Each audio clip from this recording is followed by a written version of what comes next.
Thank you.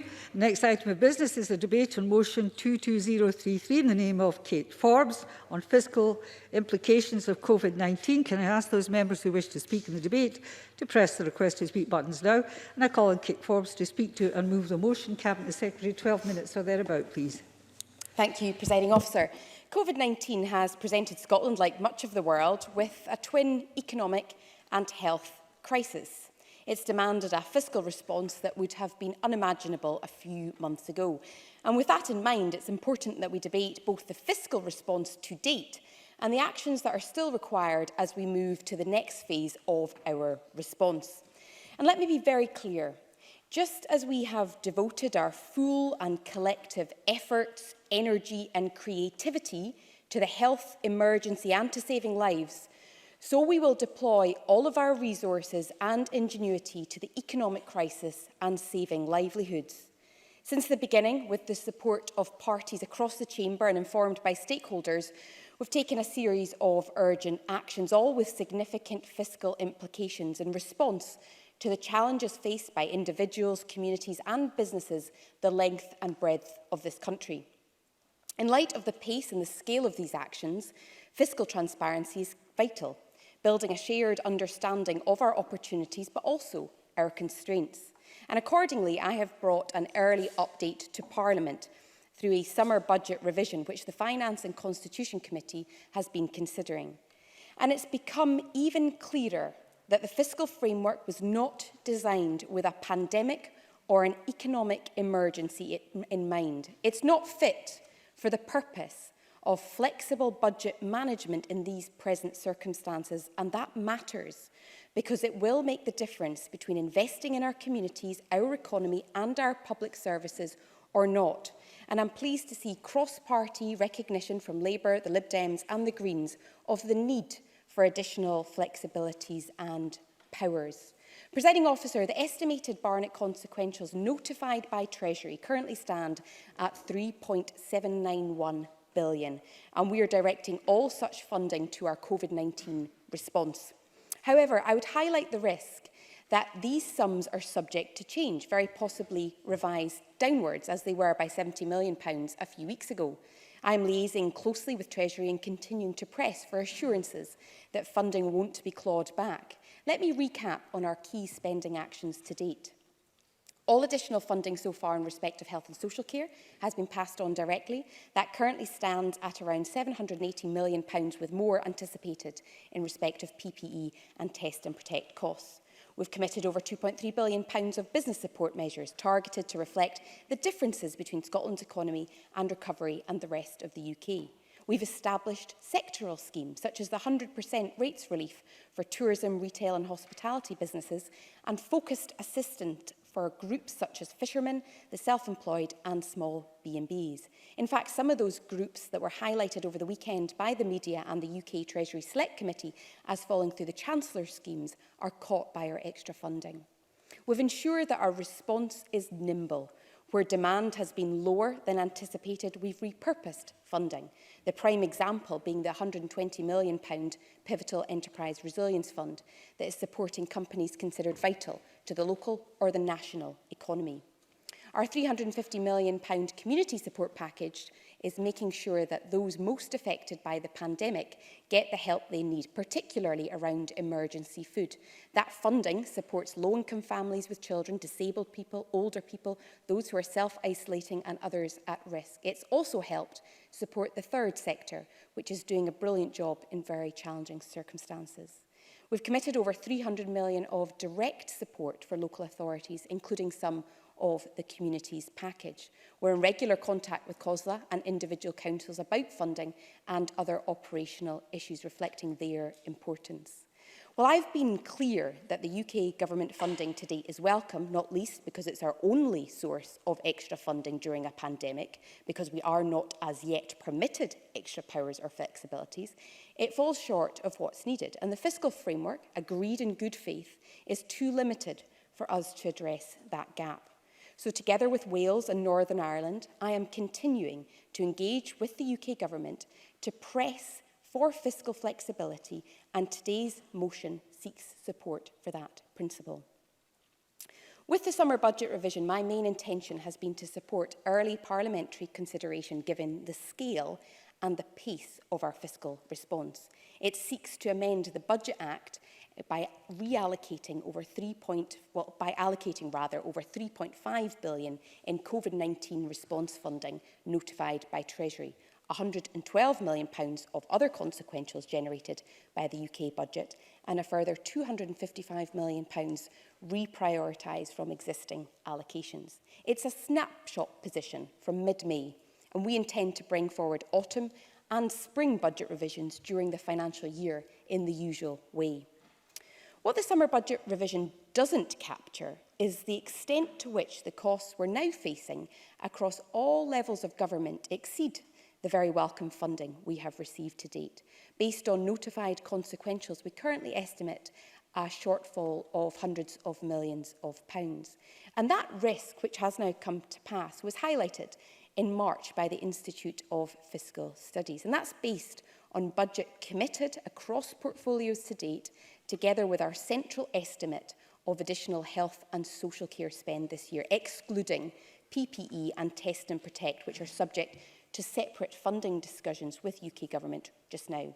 And that's before any further portfolio pressures that we anticipate to support ongoing containment, reopening and recovery this year.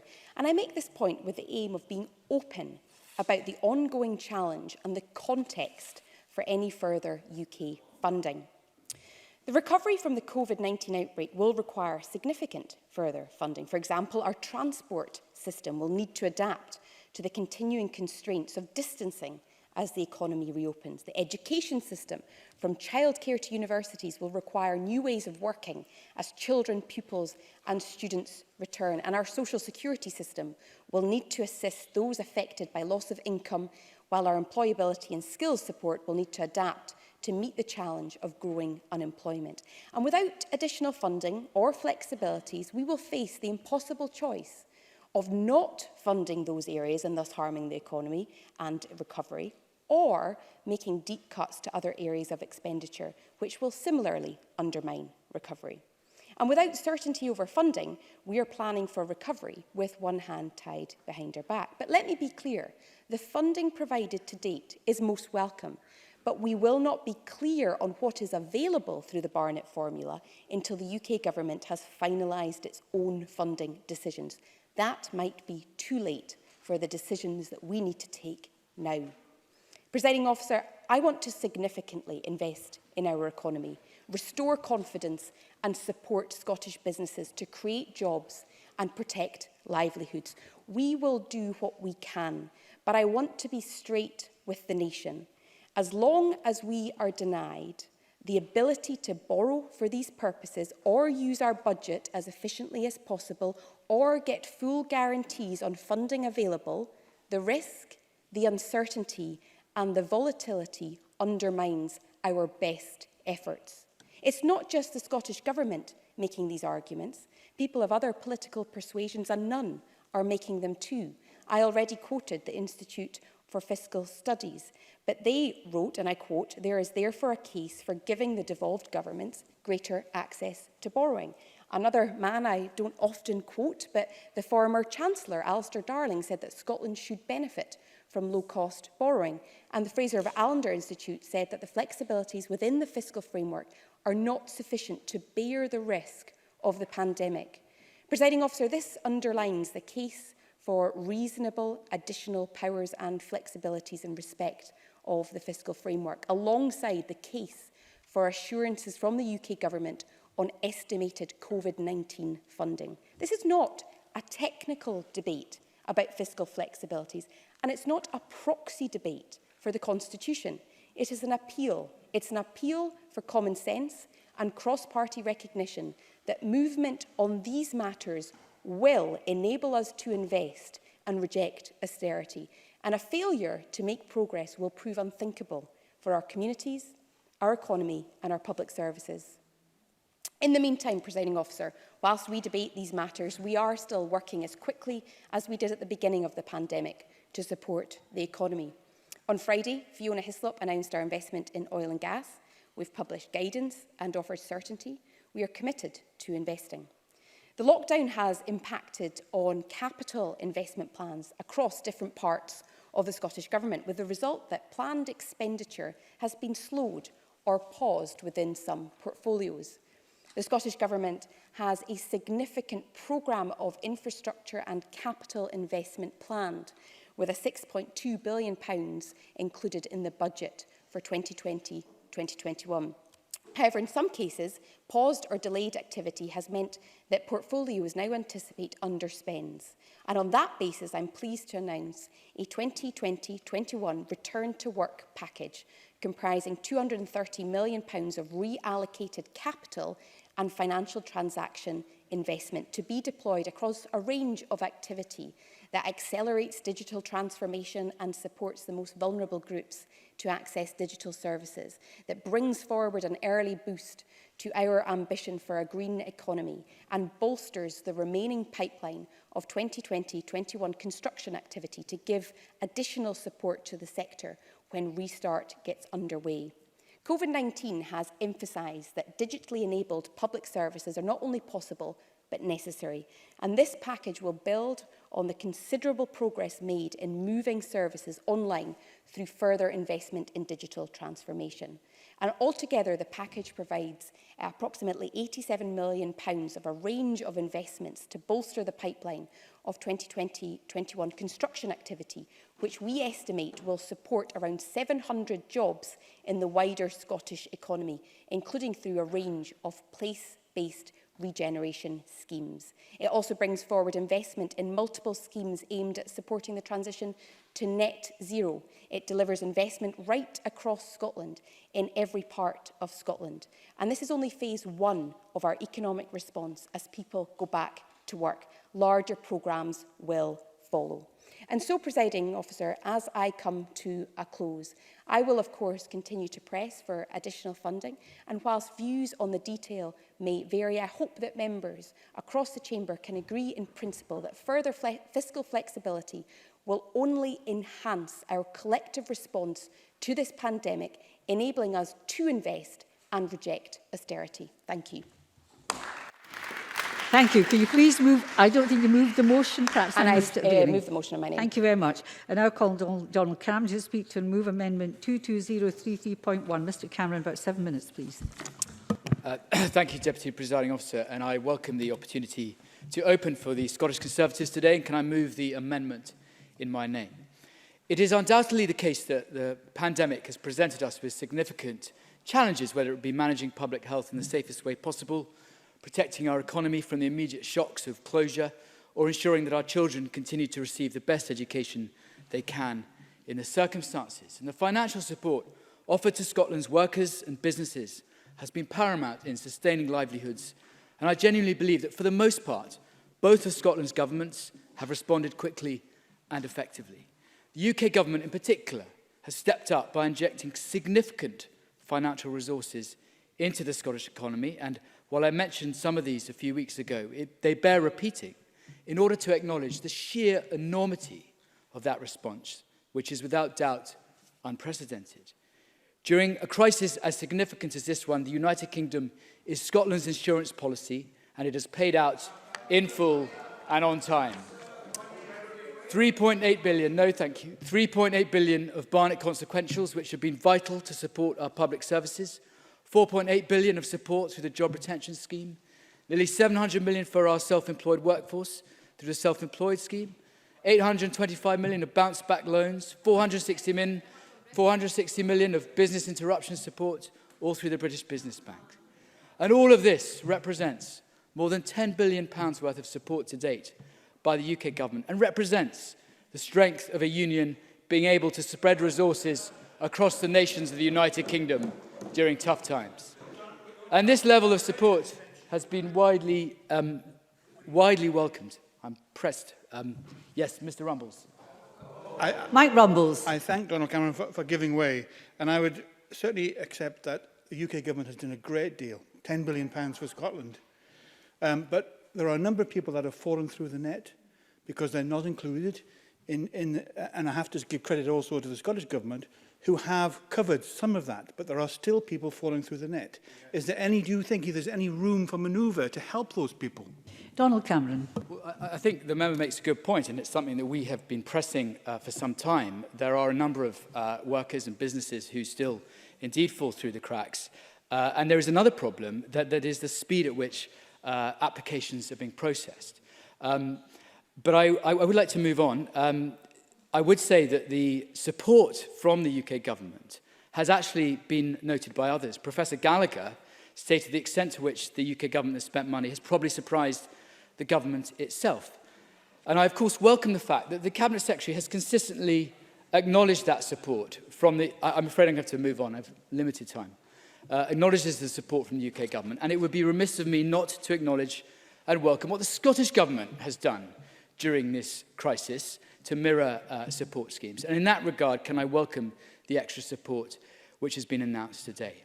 But I would like to address some of the issues mentioned in the motion in relation to the fiscal framework and on more borrowing powers or flexibilities. Now, we will certainly await the published details of any proposals, and we cannot make any sort of commitment without seeing that, which is one reason why we cannot support several of the amendments today, despite sympathising with many of the points made by both the Labour Party and the Liberal Democrats. And of course, we accept that the pandemic is a unique event with ramifications none of us foresaw, least of all want, and thus a unique response is needed.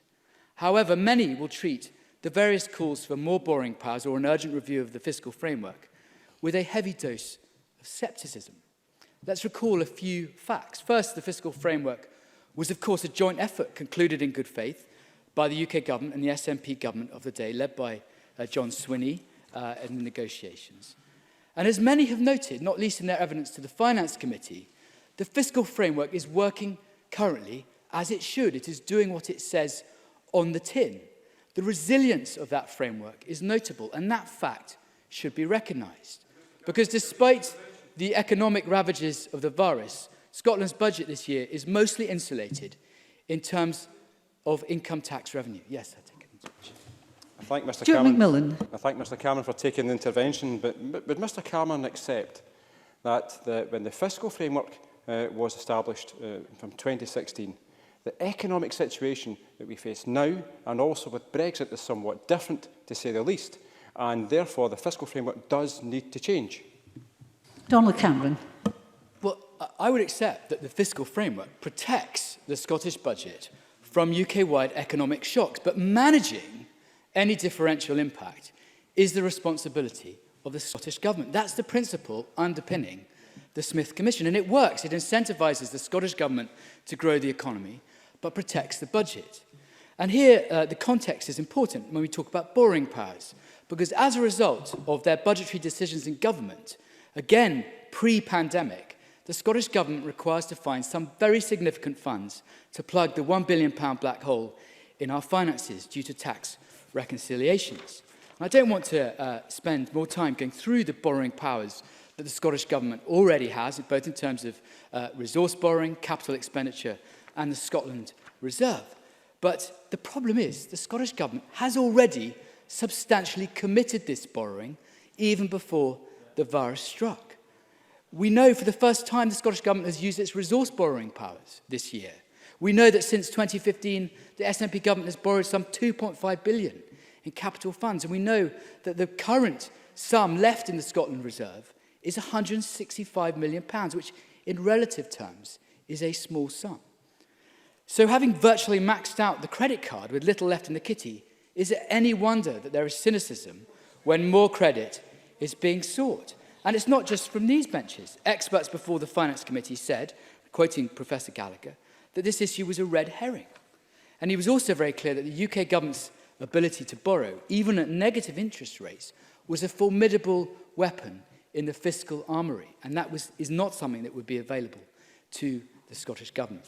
So, drawing my comments to a close... I'll give you a little extra time to thank take you. intervention. I'm grateful. Let me be clear. We do not see the need for a renegotiation of the current fiscal framework, and absolutely not in the midst of a crisis like the one we are experiencing, when the priority has to be public health and economic recovery. And of course, the fiscal framework is due to be reviewed next year.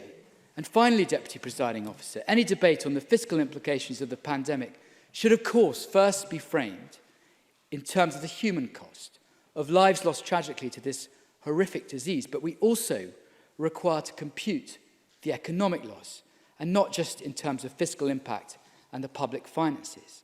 So I would contend that for workers and businesses in Scotland today, they are thinking day to day, week to week, about financial survival.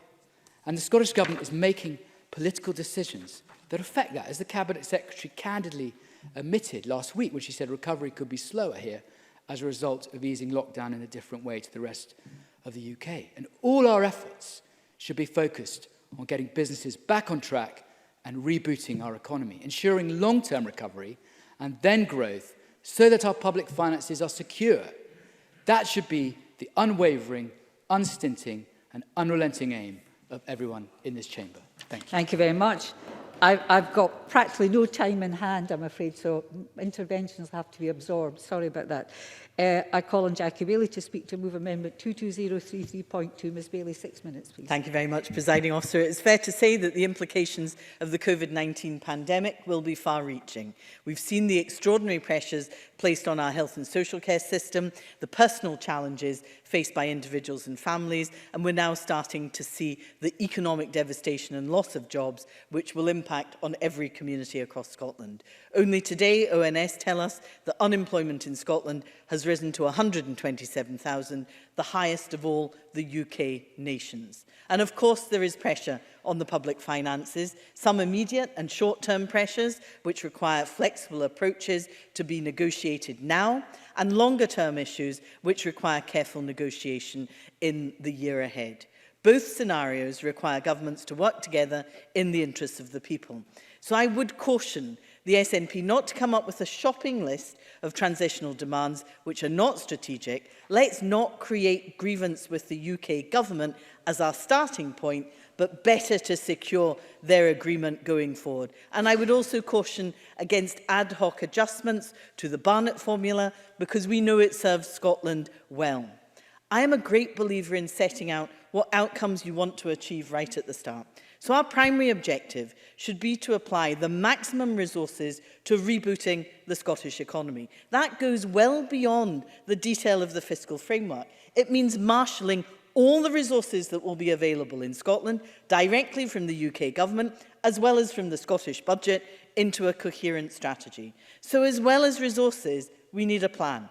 And the reality is that plan needs to be integrated across different levels of government. Now, I welcome the announcement from the Cabinet Secretary about developing jobs. But the reprofiled capital, as I understand it, for 1 year. What happens in the following year? Because these initiatives will still, unfortunately, be required. And we need to support businesses. We need to support the development of a sustainable, greener economy. And at the moment, I don't see that integrated plan across all levels of government. It would be much easier for both governments to have a discussion about concrete proposals based on a shared understanding of the challenges faced across the country. Agreement about the fiscal levers then flow from that. Demands for more borrowing will undoubtedly land better if there were actual proposals about what to use the borrowing for. The scale of support from the UK government has been significant. That's been welcome. A third of the Scottish workforce is currently paid by the UK government. But the danger is we face a cliff edge in October, and I know businesses are already consulting on redundancies. So we need the UK government to stay at the table and deliver sector-specific job retention schemes in areas such as tourism and hospitality beyond October.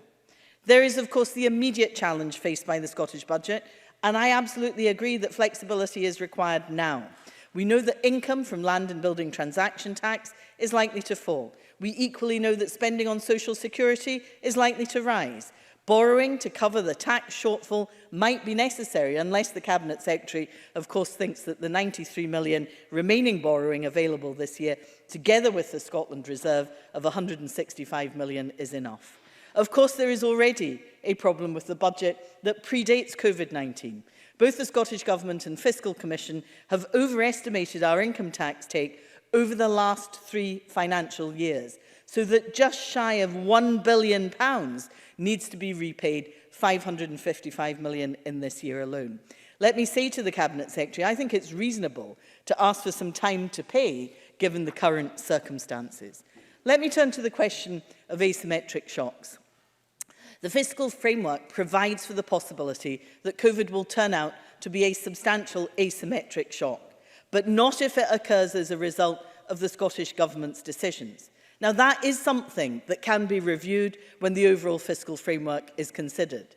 I am, of course, reminded, as others have done in the Chamber, that the fiscal framework was negotiated and signed off by John Swinney. He hailed it at the time as a great deal, but to be frank, it is now quite the reverse. The deal is bad for the Scottish Government, and let me say as gently as I can, the SNP have no one to blame for that other than themselves. We do need more flexibility, but finally, let me turn to local government, Presiding Officer. Much has been made in the past about parity of esteem between the Scottish Government and local government, but it is not borne out by the SNP's actions. In the period from 2013 to 2019, the cut to the Scottish budget from the UK Government has been 2%, but the cut to local government has been 7%. So the SNP have taken Tory austerity, given it a tartan ribbon, tripled it to then pass it on to local government. Now, in this pandemic, local government has stepped up to the plate, whether it's providing food parcels, organising childcare hubs, providing social care or processing business grants. Aside from the money that should have been passed to them, which is still outstanding, they have spent £145 million more up to June. And that's before we consider education. And in closing, Presiding Officer, let me touch on that, because there is a clear need for national leadership, for resources, for guidance provided to local authorities. But instead, the Education Secretary and the Finance Secretary have in fact been stalling for weeks in the hope that there will be UK consequentials. Meanwhile, attainment plummets, the inequality gap grows, and parents are really struggling to homeschool. Presiding Officer, I would urge the SNP to go back to the drawing board, give councils the resources they need, because parents and children deserve better. I move the amendment in my name. Thank you very much, Ms Whaley. And now calling Patrick Harvey to speak to move amendment 22033.3. Mr Harvey, 6 minutes, please. Thank you very much, Presiding Officer. And I welcome the fact that we're having this debate. As the Cabinet Secretary said, we're having this debate in the context of budget revisions on a bigger scale than is typical in our in-year budget revisions. But that is largely a technical decision to pass the budget revision document. And what we need is the wider debate about the fiscal situation. Today's debate won't be the end of that by any means, but it is an important opportunity for us to begin to broaden out our discussion of the situation. All governments are responding to an emergency, a public health emergency and an economic emergency. And I don't think it would be reasonable to suggest that any government is doing so with perfect foresight or indeed with a clarity about how exactly they should use all of the tools available to them.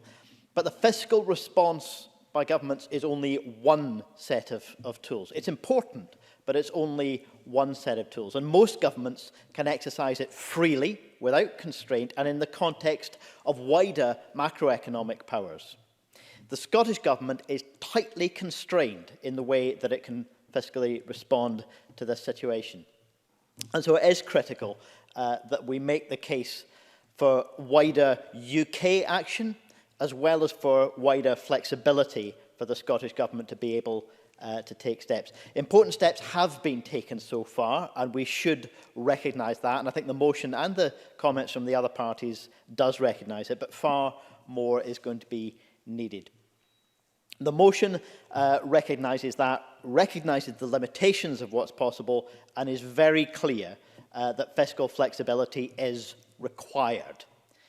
Now, I think both the Labour and the Liberal Democrat amendments introduce very important points in relation to local government, and I agree with the sentiment of what both are suggesting. Both those amendments also delete substantial parts of the motion, and I'm not sure that the Liberal Democrat phrase that said additional flexibility should be considered is quite strong enough. I hope that in their closing speech, the Labour Party might confirm that where they say that they welcome the opportunity to review the fiscal framework next year, I hope that they're not closed off to the idea of immediate flexibility that could be introduced. Now, give way. Jackie Bailey. Grateful for Patrick Harvey taking the intervention, but I confirmed in my speech that I think there are flexibilities required in the short term and therefore now. Patrick Harvey. I'm grateful for that clarification, and I'm more sympathetic to the amendment in that context. As for the Conservative amendment, they say that the fiscal framework is currently operating as it should. Well, it might well be operating as it was designed to, but it was designed to hamstring and shaft the Scottish Government. I criticised it at the time. If I'd been in John Swinney's shoes, I would not have signed it off. But it is what we're working with now. It's not enough simply to say it's working as it should, any more than it should be enough to say that the operation of any part of our economy is working as it should when people are being exploited or when we have unsustainable economic activity. As for the phrase, maxed out the credit card, this one comes up time and time again. The Scottish Government have maxed out the credit card. I think it's quite a telling analogy, actually. I think it's quite honest in saying that's the kind of economic power that a Scottish Government ought to have. They can have a wee credit card, they can pay through the nose to use it, and they can have no meaningful powers that any other government would expect to have. Maxed out the credit card, what a piece of nonsense.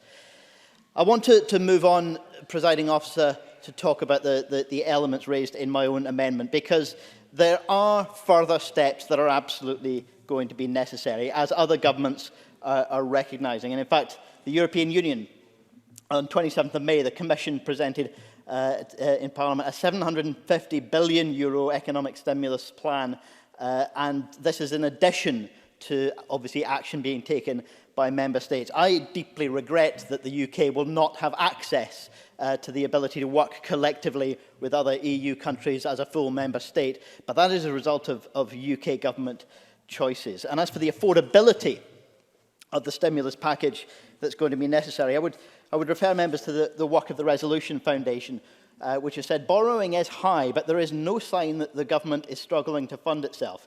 It points out the healthy levels of demand for the record volume of gilts issued since the lockdown. The Debt Management Office has successfully raised over £89 billion from gilt auctions since mid-March. It goes on later to say, even under a 12-month lockdown, the debt interest to revenue ratio, as a measure of the financial burden that debt imposes on the public finances, remains close to historic lows. So there is no question about the affordability of the stimulus package that's necessary, and it is clearly necessary. The job retention scheme also clearly, as Jackie Bailey said, and I would agree very much, needs to be extended beyond the immediate cut-off, particularly in relation to areas such as hospitality, if we want to avoid the horrendous levels of unemployment that we may be about to see. Finally, Presiding Officer, building back better will require the bold, courageous and creative role of the state, not just in stimulating, but in steering recovery, not just in rebooting the economy, but redesigning it to ensure that we achieve that fairer, more equal and greener economy that so many members talk about. We need to start putting it into practice. I move my amendment. Thank you very much. I now call Willie Rennie to speak to move amendment 22033.4. Mr Rennie, 6 minutes, please. Thanks, Deputy Presiding Officer. This debate is an important early discussion on what steps we should be taking not only to restart our economy, but also to shape it for decades to come. Just as Liberals and Reformers worked on the new order that followed the Second World War, with the creation of the National Health Service, amongst other things, now is our responsibility and opportunity to build something new. But this is not just about dreamers. This is about delivery. I know from my inbox that people are hurting and they are worried about their future. 1 in 10 could be unemployed by the end of the year, and the economic hit could last for 3 years, if not longer. We need to give them comfort, certainty and hope. So the Chancellor's announcement later on this year about the recovery plan will be important.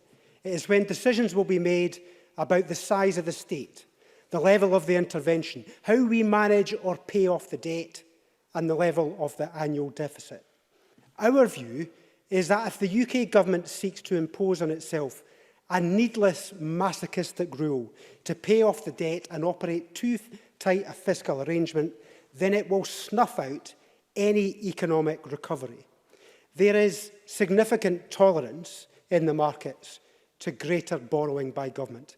This is a global issue, so the UK is a relatively safe place to put your money. Equally, future generations would never forgive us if we leave them a massive debt without also leaving them a better country, stronger, fairer and greener.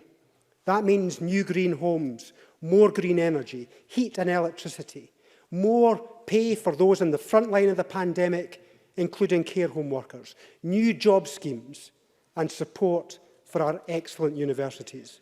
Not just now. So today's debate on the flexibilities in the fiscal framework may seem rather inconsequential in the scheme of things, but it is important nevertheless, as it deals with the immediate financial issues ahead of us, following the monumental effort by those who work for us across the public service.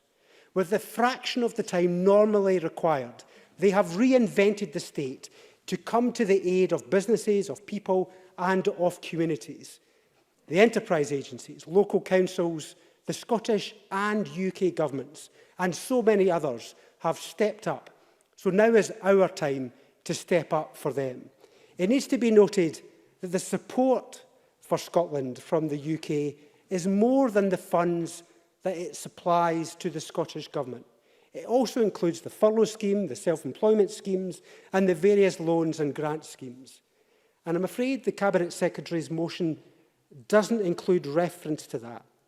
These are giant economic stabilisers provided automatically by the UK Government, so they should be part of our discussions today.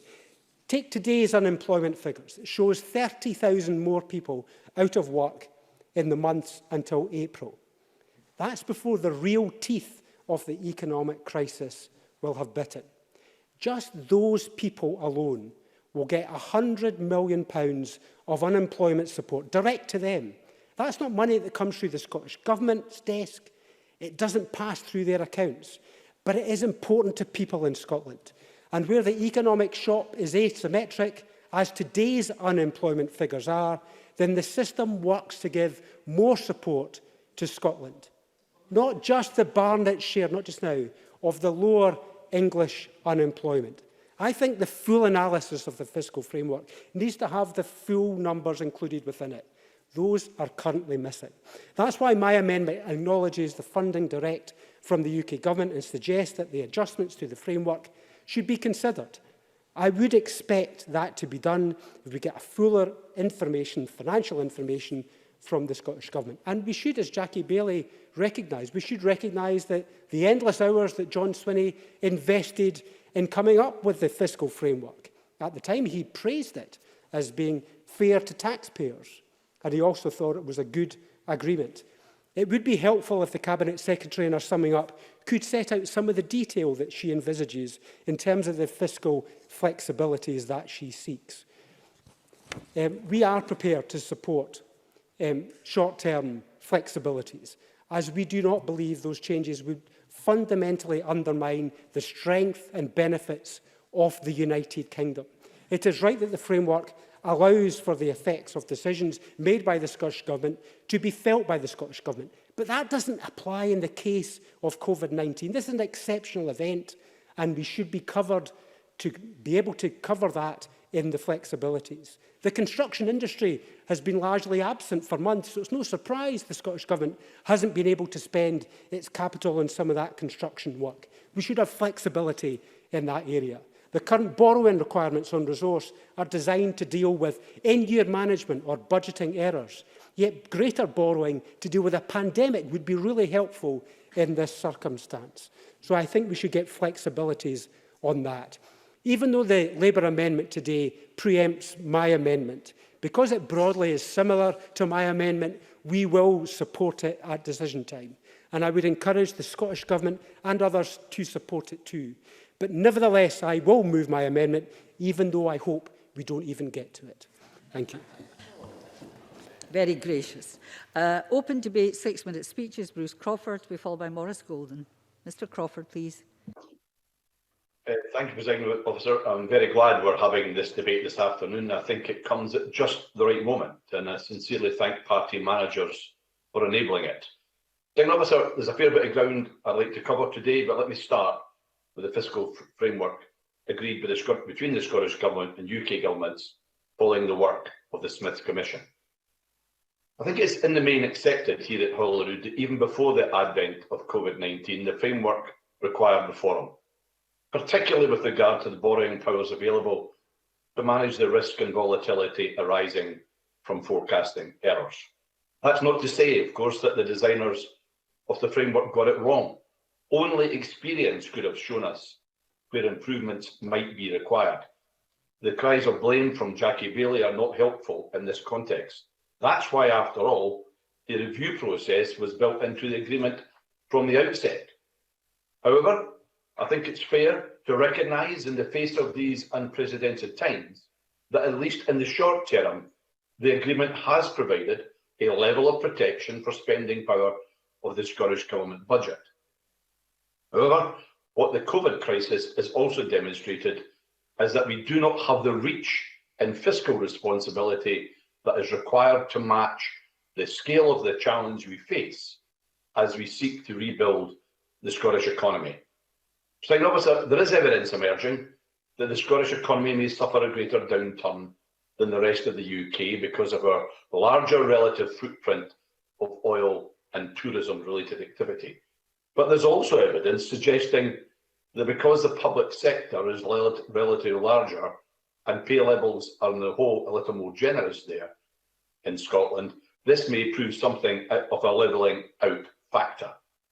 As we all know, because of the way the fiscal framework operates, if the fall in economic activity in Scotland is greater than the rest of the UK, we will see our spending power reduce. Because of COVID-19, so too will our take from income tax, a potential double whammy. Now, time alone will tell us the true picture and what it is, but we'll not know the outcome of the reconciliation process until 2023-24 and the full extent of the reality that faces us. But, Presiding Officer, time is not on our side. We cannot afford to wait, and we must start pump priming the economy now if we're to keep unemployment to a minimum and avoid a tidal wave of debt and poverty. At this stage, let me say I very much welcome the support the UK Treasury has so far provided in the early stages in the fight against the impacts of COVID-19. Albeit, I agree with the Cabinet Secretary, there badly needs to be more certainty around Barnett consequentials. Commitments made must be honoured, otherwise a road of confusion, uncertainty and dispute lies ahead. Presiding Officer, if the Chancellor will not or cannot release the resources required to do the job of rebuilding Scotland, at the very least he must agree greater freedom from the borrowing straitjacket we currently find ourselves bound with. This does not need to be seen as a threat by those who do not wish to see this Parliament have greater responsibility. There is absolutely no reason why such additional flexibilities cannot be temporary in nature to enable this Parliament to respond effectively to the crisis we face. Simple measures, such as enabling capital to be spent on revenue as a short-term measure, could help deal with some very real challenges that our budget will very soon be facing. What is certain, not to act, will leave this Parliament with the job of trying to rebuild Scotland with one hand tied behind its back, and that is simply not acceptable. In Scotland, we've got to be honest with people about the scale of the challenge we face, because potentially it could be horrible and it could be grim. Our job is to provide hope for the future and demonstrate that we're doing all we can to help rebuild to the best of our abilities. We therefore need to look to where new sources of revenue can be raised, either at a national or local level, perhaps targeted at those sectors of the economy that have significantly benefited from the COVID crisis. Where we don't have these powers stacked, we should encourage those at Westminster to do so. Yes, this may end up being a painful process for some and involve difficult political decisions. We must do it early and with resolve if we are to do our best for the people of Scotland. Presiding Officer, this will be a real test for this Parliament and a massive challenge for a minority government. Can we lay aside our political differences in the best collective interests of our citizens? I sincerely believe there will emerge from these difficult days thirst for a new kind of politics in this country, and I suspect that those who do not show willing to find new ways of coming together, of operating collaboratively, will pay a heavy price. From the amendments today, I can see that generally the Labour Party, the Green Party and the Liberal Democrats understand this need. The Tories and Donald Cameron have obviously some way to go to grasp this. Regrettably, that is the case, and they've attempted to turn today's debate into a constitutional rally.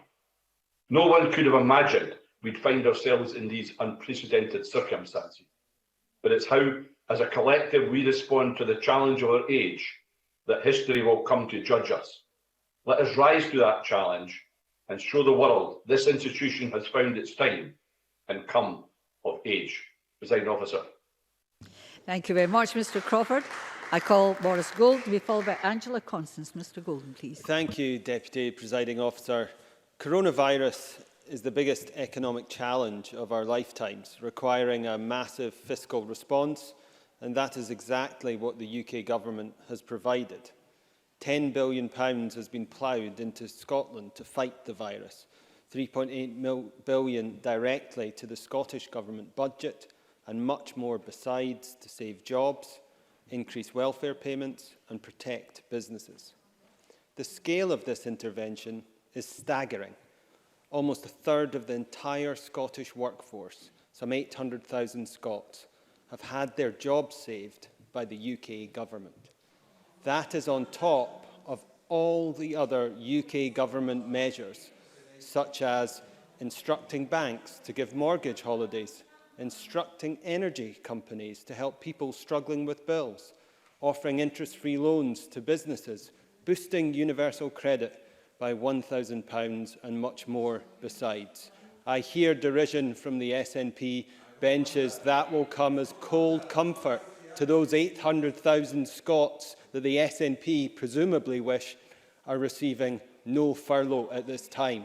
That is what those marks of derision speak to.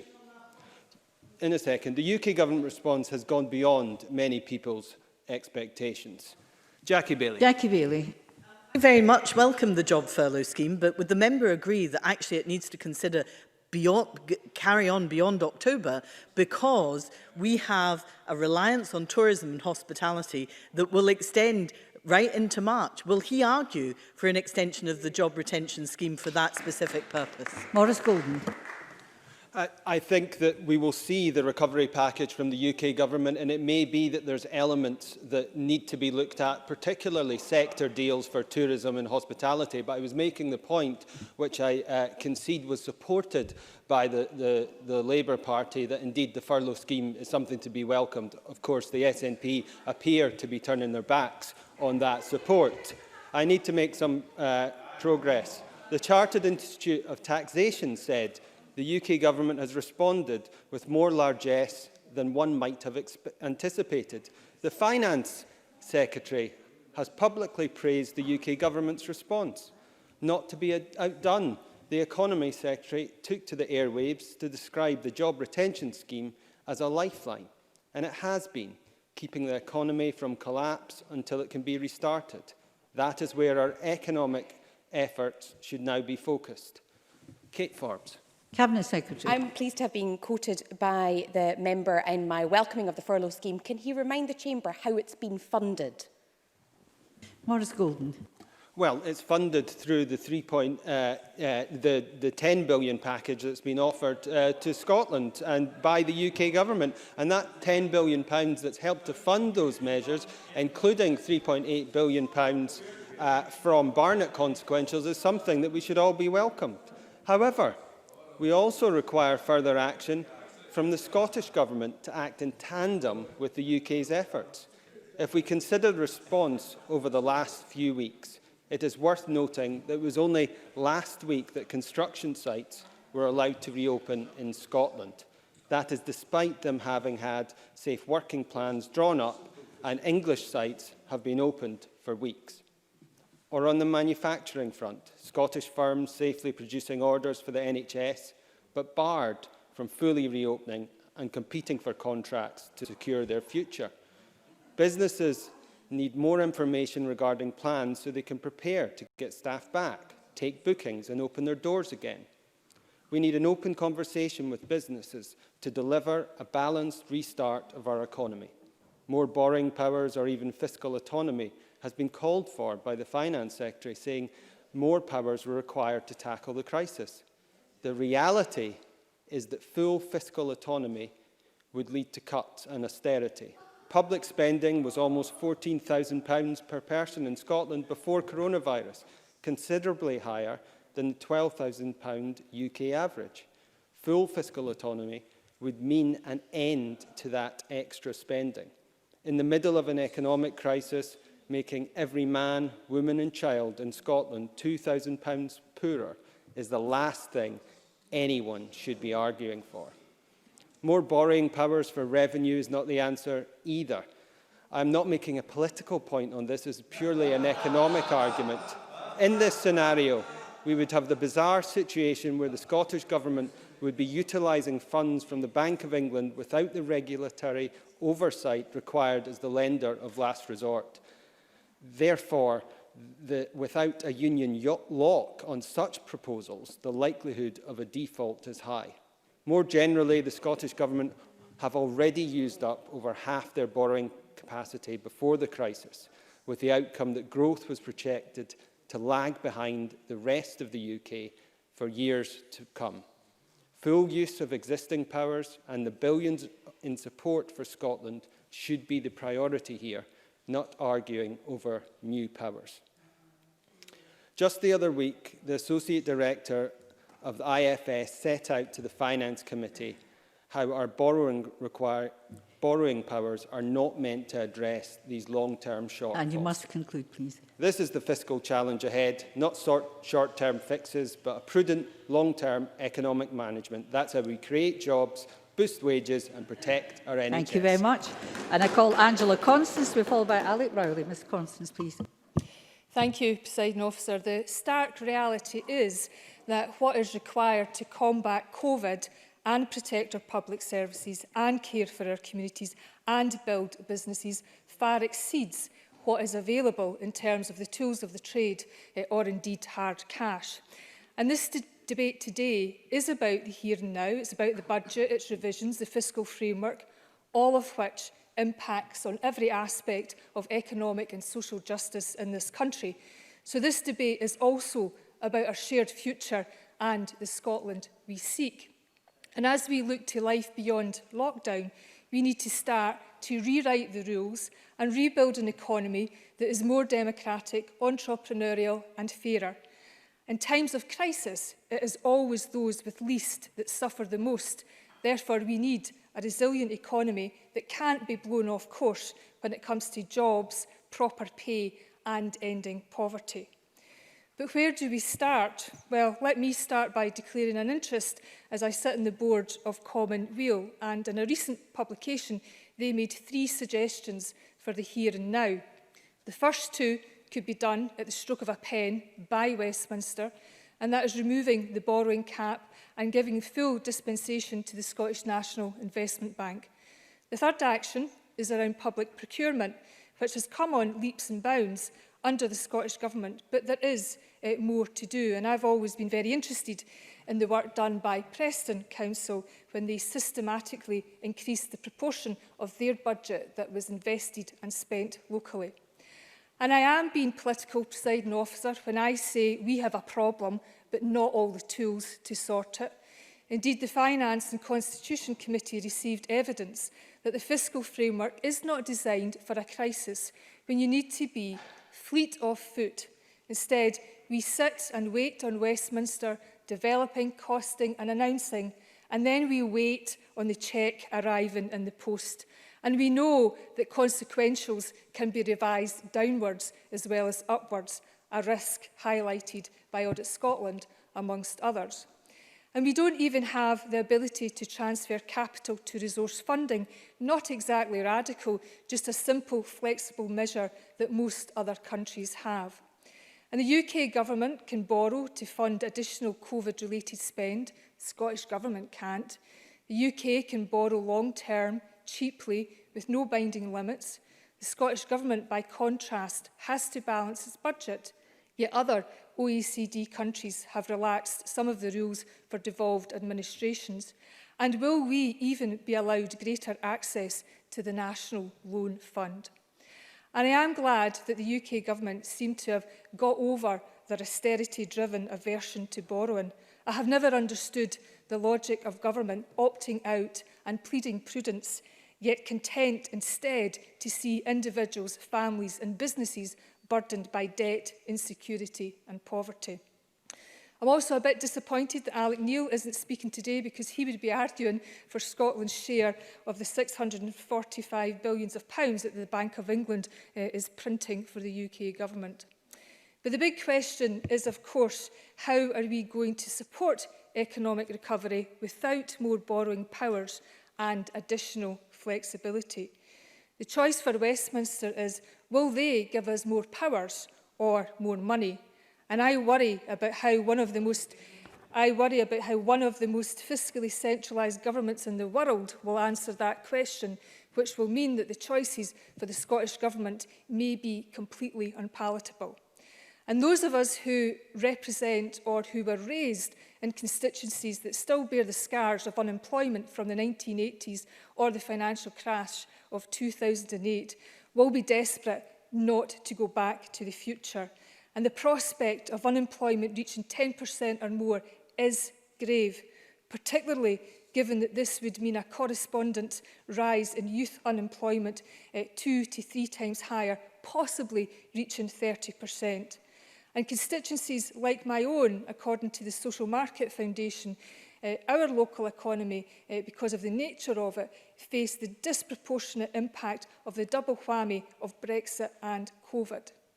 So, Presiding Officer, the choice for those of us who want to see a jobs guarantee scheme, a citizen's basic income, more investment in housing, the choice for those of us who want to see the maximum response to the biggest crisis of our lives, the choice for those of us who are looking to life beyond lockdown and want to rewrite the rules, is how, when Westminster says no, that we say yes and work together for the right powers, for the right purpose. Thank you very much, Ms Constance. And I call Alec Rowley to follow by Kenneth Gibson. Mr Rowley, please. Presiding Officer, in speaking in this debate today, I would want first to acknowledge and pay tribute to all those who have continued to work on the front line throughout this crisis, providing key services and goods to meet the basic needs of the population. This could not have been easy when considering the threat of an unknown and deadly virus, but the shop workers, the food producers, the drivers, the cleaners and of course our frontline care staff all deserve recognition and thanks. And is it not ironic that amongst all these workers we have some of the most undervalued and underpaid within our economy? So in looking at how we restart and rebuild the economy, we must not simply want to get back to where we were, for where we were was not so good. And indeed, the lack of resilience within the economy has been exposed like never before with this virus. Low pay is not just bad for those poorly paid, it is bad for the whole economy. So any detailed plan being brought forward by the government must at its core be built on ending low pay in our economy. And that is also true of an economy that is built on and dependent on people and businesses running up unsustainable amounts of debt. Spice have reported that unsecured consumer credit across the UK reduced by £3.8 billion in March 2020, compared to an average monthly increase of £1 billion for the previous 12 months.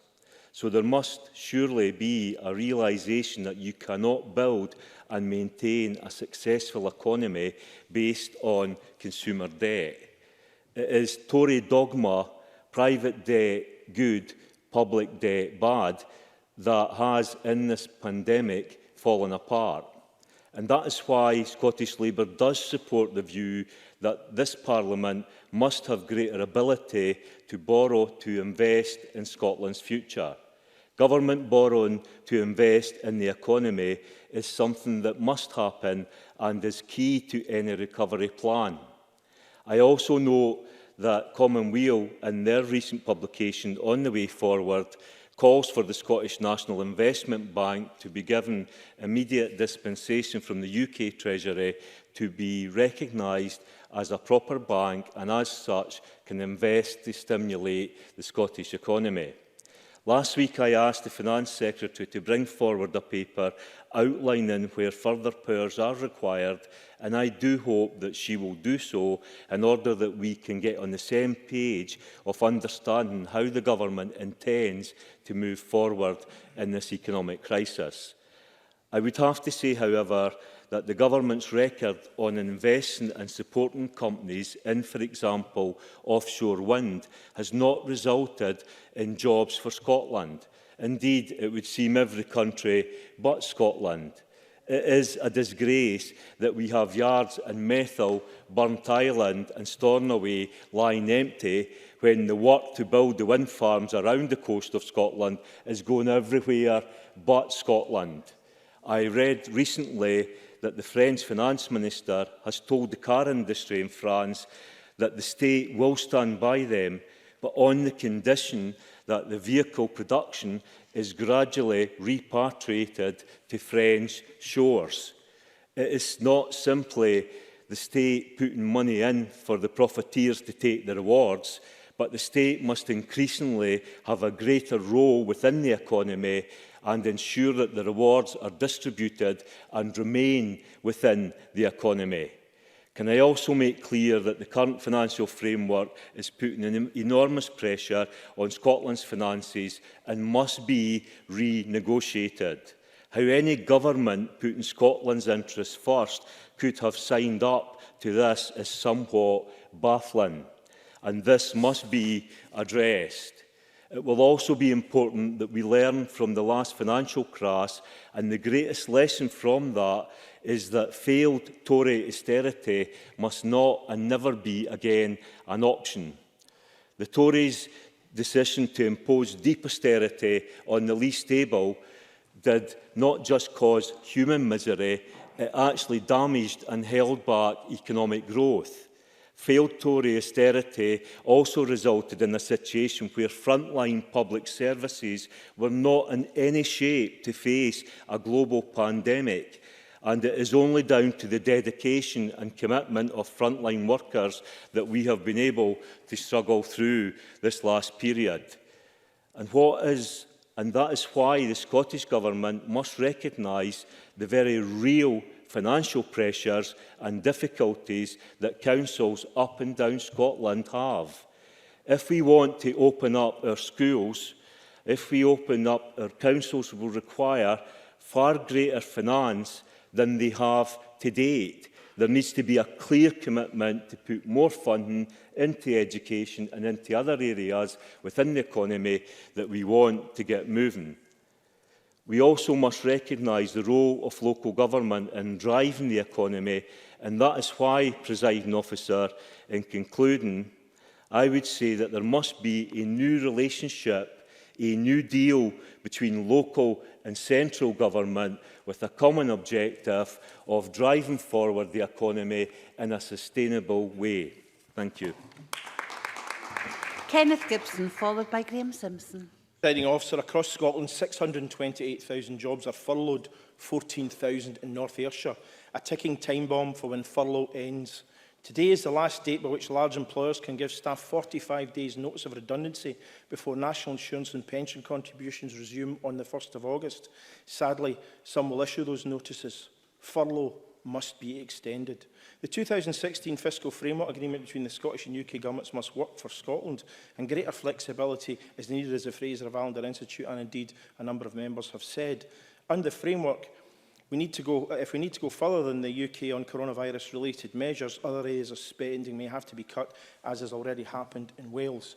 And it's a matter of public record that during discussions on the fiscal framework in the last Parliament, as a number of members appear to have forgotten, both Labour and the Tories in this place were willing to accept an early deal that would have cost Scotland £7 billion over a decade had John Swinney not dug in his heels. We are in deep recession with unemployment rising steadily, lives ruined, hopes and dreams dashed. Saving lives has been our collective priority. Thankfully, infections are now in steady decline and the economy must increasingly take centre stage. Confidence in the future is critical, as is a sober appraisal of where we are. Doomster talk of a possible viral spike this winter will simply depress consumption, increase precautionary behaviour, cut demand and increase unemployment further. At a time when all government, economic and fiscal powers must be harnessed to recovery, Scotland's lack of powers has never been so glaring.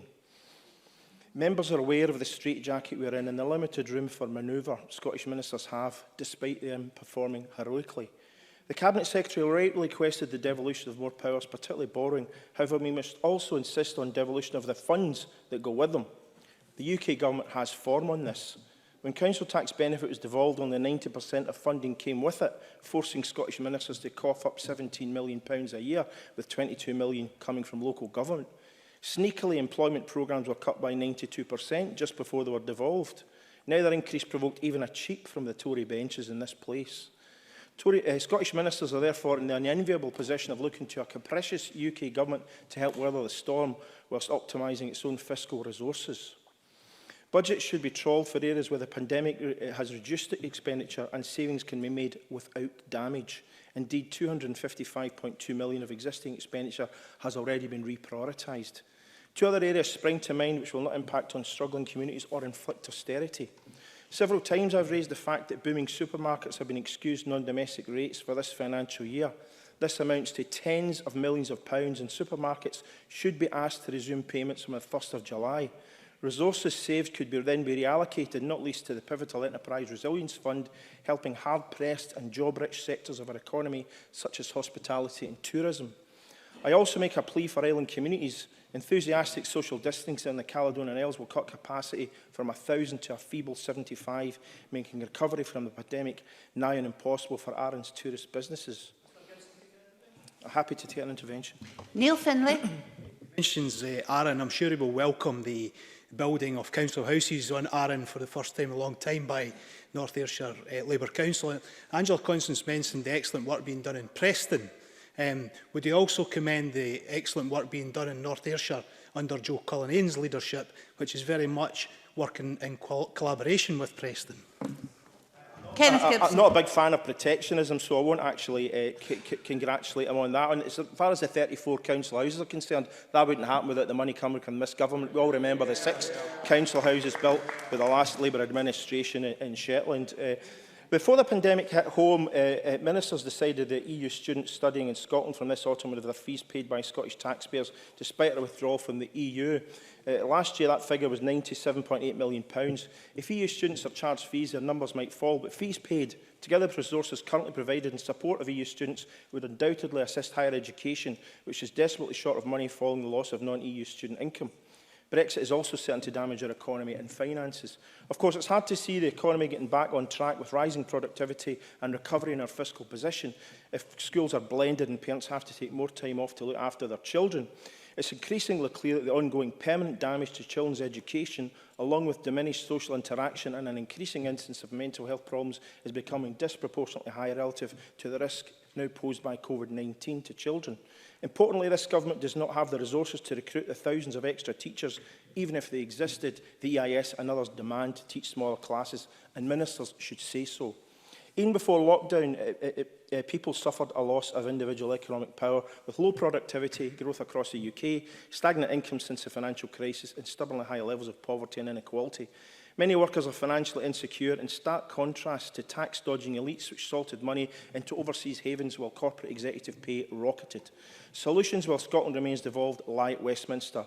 We must press them to act, not only to devolve more resources and the flexibility to use them to invest in infrastructure, which has a higher gearing effect on revenue expenditure, support our public services, back-threaten job-rich sectors of our economy and our entrepreneurs, but also to strengthen our fiscal position by tapping into new revenue sources, taxing online giants such as Amazon, Apple, Facebook and Google for the private data they hold on us, and online retailers to level the playing field with our seriously challenged high streets would all help. Presiding Officer, as I urged in March, coronavirus profiteering must be tackled by the UK Government, which has the powers to act. The Competition and Markets Authority has little power, however HMRC has. In both world wars, it imposed taxes of over 100% where necessary. And in 1981 and 82, Mrs Thatcher's Tory Government imposed profiteering taxes on banks and oil companies, respectively, followed by Labour in 1997 with its windfall tax on privatised utilities. Scottish ministers should lobby for the UK Government to act, with Scotland getting its rightful share of consequentials. Can I remind members that we have absolutely no spare time in this debate? Graham Simpson, followed by John Mason. Sir, these are difficult times for all of us, and the pain of lockdown is starting to bite. The downsides are becoming obvious. Now, having a debate today about the financial implications, and these are many, what began as a reaction to a public health crisis is causing potentially catastrophic long-term damage, not only to health and well-being, but our ability to cope in public services too. Much of the heavy lifting for government has been done by councils, and it's them that I wish to focus on. It seems to me that councils in Scotland are undervalued by government. They always are. They always have to fight for every penny they get, and it's never enough. It's the same every year, as Jackie Bailey said, and it's been exacerbated during this crisis. Council finance chiefs have been doing an ongoing exercise on costs associated with this crisis. The Finance Secretary knows all about this because she hung on for the first set of figures until agreeing to hand over £155 million inconsequentials to councils. The exercise and the cash weren't linked though, so this was just a time-wasting ruse. Eventually, she did start paying up, albeit in weekly instalments. So far, so slow, and I really don't know why. Now, council finance chiefs... Yes, I will. Kate Forbes. I was just wondering how long the member thinks the Scottish Government should hang on until we're given the £155 million from the UK Government in the first place. Graham Simpson. Well, as the Finance Secretary should know, I referred to that in a speech last week, and I think they should pay up. They definitely should pay up. Council finance chiefs' first set of figures showed a £100 million black hole, even after the £155 million had been paid. We never did hear how that would be plugged. Perhaps the government should have acted quickly, because then they wouldn't have been caught out by last week's updated set of numbers. Now, anyone who knows anything about black holes will know they can easily get bigger and become what astronomers call supermassive black holes. We're not there yet, but we're heading in that direction. That £100 million gap has already ballooned to £145 million. Let's run through some figures. Immediate mobilisation, £95.7 million.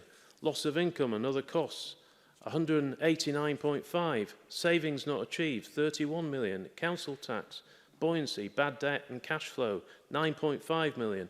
Known significant unique costs, £52.3 million. Capital costs, £48 million. Then you take away reduced costs as a result of COVID and you arrive at 145.5, and that figure is only going to get bigger. This is grim. So grim that COSLA have apparently given up trying to get more money out of the SNP and are turning to the Chancellor. And I suppose that given he's provided £10 billion in Scotland to help fight COVID-19, then you can hardly blame them. COSLA's working with their counterparts in England, Wales and Northern Ireland in appealing to Rishi Sunak for extra help. They've even asked Kate Forbes to join their campaign. You couldn't make it up. Mr. Sunak has proved himself to be a generous man when it comes to helping Scotland. So you never know. You never know. But there's a risk. There is a risk, Deputy Presiding Officer, that if he hands the money to Kate Forbes, councils will be back to square one, begging for her to hand it over to them. Overall, UK-wide, there's been an enormous package of measures put in place to help individuals and companies. Of course, there have been gaps, but that's inevitable. We've all had people complaining that they've missed out on various schemes. What I was not expecting was that the goalposts would be moved. I learned last week that in a crafty and largely unpublicised move, the deadline for applying for business grants will not be March the 31st next year, but July the 11th this year. And that's going to catch out a few businesses, and it seems pretty cynical to me. The Scottish Government has also told councils that if they have any money left over in the business support pot, they have to hand it back to them. And given that councils are in such a tough financial position, it might be worth the Cabinet Secretary cutting them some slack. I do have a concern that as we emerge from lockdown, there are going to be some big bills to pay. I do worry that government and councils will try to claw back money by hiking taxes. It would be cruel, would it not, that the damage caused by lockdown in terms of jobs, mental and physical health, and a lost generation in our schools, maybe, would be paid for by the very people that it's harmed. That would be government penalising the people for the effect of their own policies. I hope that does not happen. We need to plan a recovery, and strangling businesses and the public with higher taxes of all sorts is not going to be the way to do it. Now, the Cabinet Secretary has a tough job on our hands. I encourage her to continue to work closely with the Treasury. I encourage her to do right by councils, and maybe we can get through this into a new, brighter normal. John Mason, followed by Sarah Boyack. Thank you very much, Presiding Officer. As the motion says, I think we can and we should be appreciative of much that the UK has done in response to the COVID pandemic.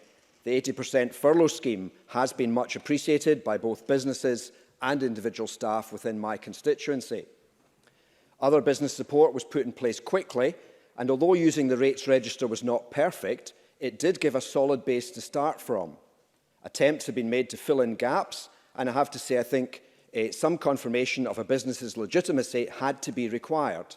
I know there have been problems with not having a business bank account or not having employees paid through PAYE, but we know that there have been cases of attempted fraud around grants in the past, particularly in Glasgow. Clearly, this kind of support has hugely increased public expenditure in Scotland and the UK over the last 3 months. And that expenditure has been financed by UK borrowing.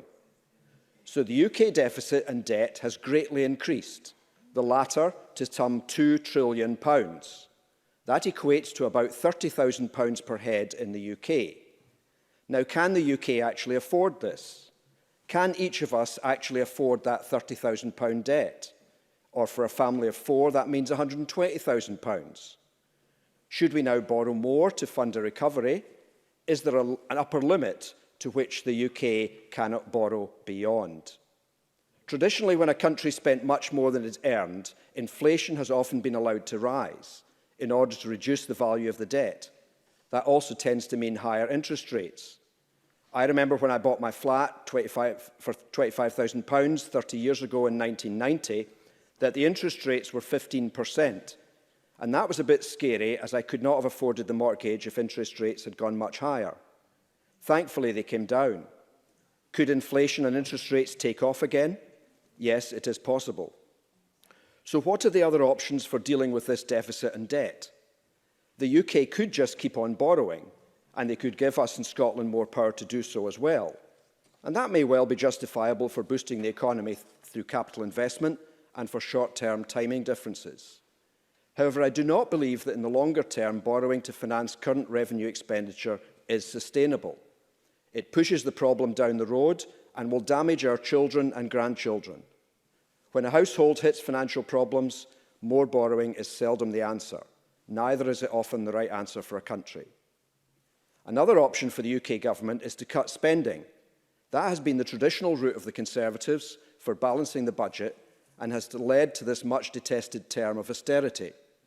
I very much oppose going down that route again, and potentially it could be even worse than before, given that the UK is in an even weaker state than it was previously. So the main other option for the UK, and the option which I certainly favour, is to increase taxation, raising more from existing taxes or introducing new or perhaps windfall taxes. The reality is that some organisations, and supermarkets have been mentioned already by Mr Gibson, and individuals like ourselves, are either better off or at least no worse off than before this crisis. I personally am better off as I am on a fixed salary and I have not been spending money on clothes, meals, football or even haircuts. So people like me could afford to pay some more income tax or VAT or whatever. Okay, yes. Bob Doris. Mr Mason, you mentioned about those that are doing well during this crisis could pay a little bit more. Do you recall the public health supplement that large retailers in this place had the power to levy a tax on? I think that raised somewhere in the order of £70 or £80 million over 3 years. I'd have to check those figures, but it's certainly money that could be deployed to get the economy started and help the most vulnerable people.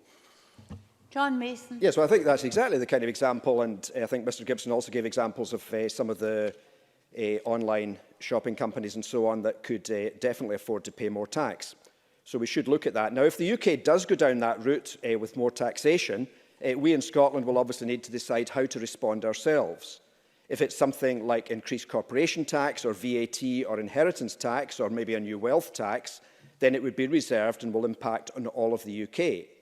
However, if it's partly a devolved tax like income tax, then we would need to decide whether to match it or go further. Now, in relation to taxation, I was just reading a very useful paper produced by ICAS, and I should say I'm a member of the Institute of Chartered Accountants of Scotland, which was produced in May, entitled The Future of Taxation in the UK. ICAS makes the point that the coronavirus pandemic may give us an opportunity to generate public support for tax reform.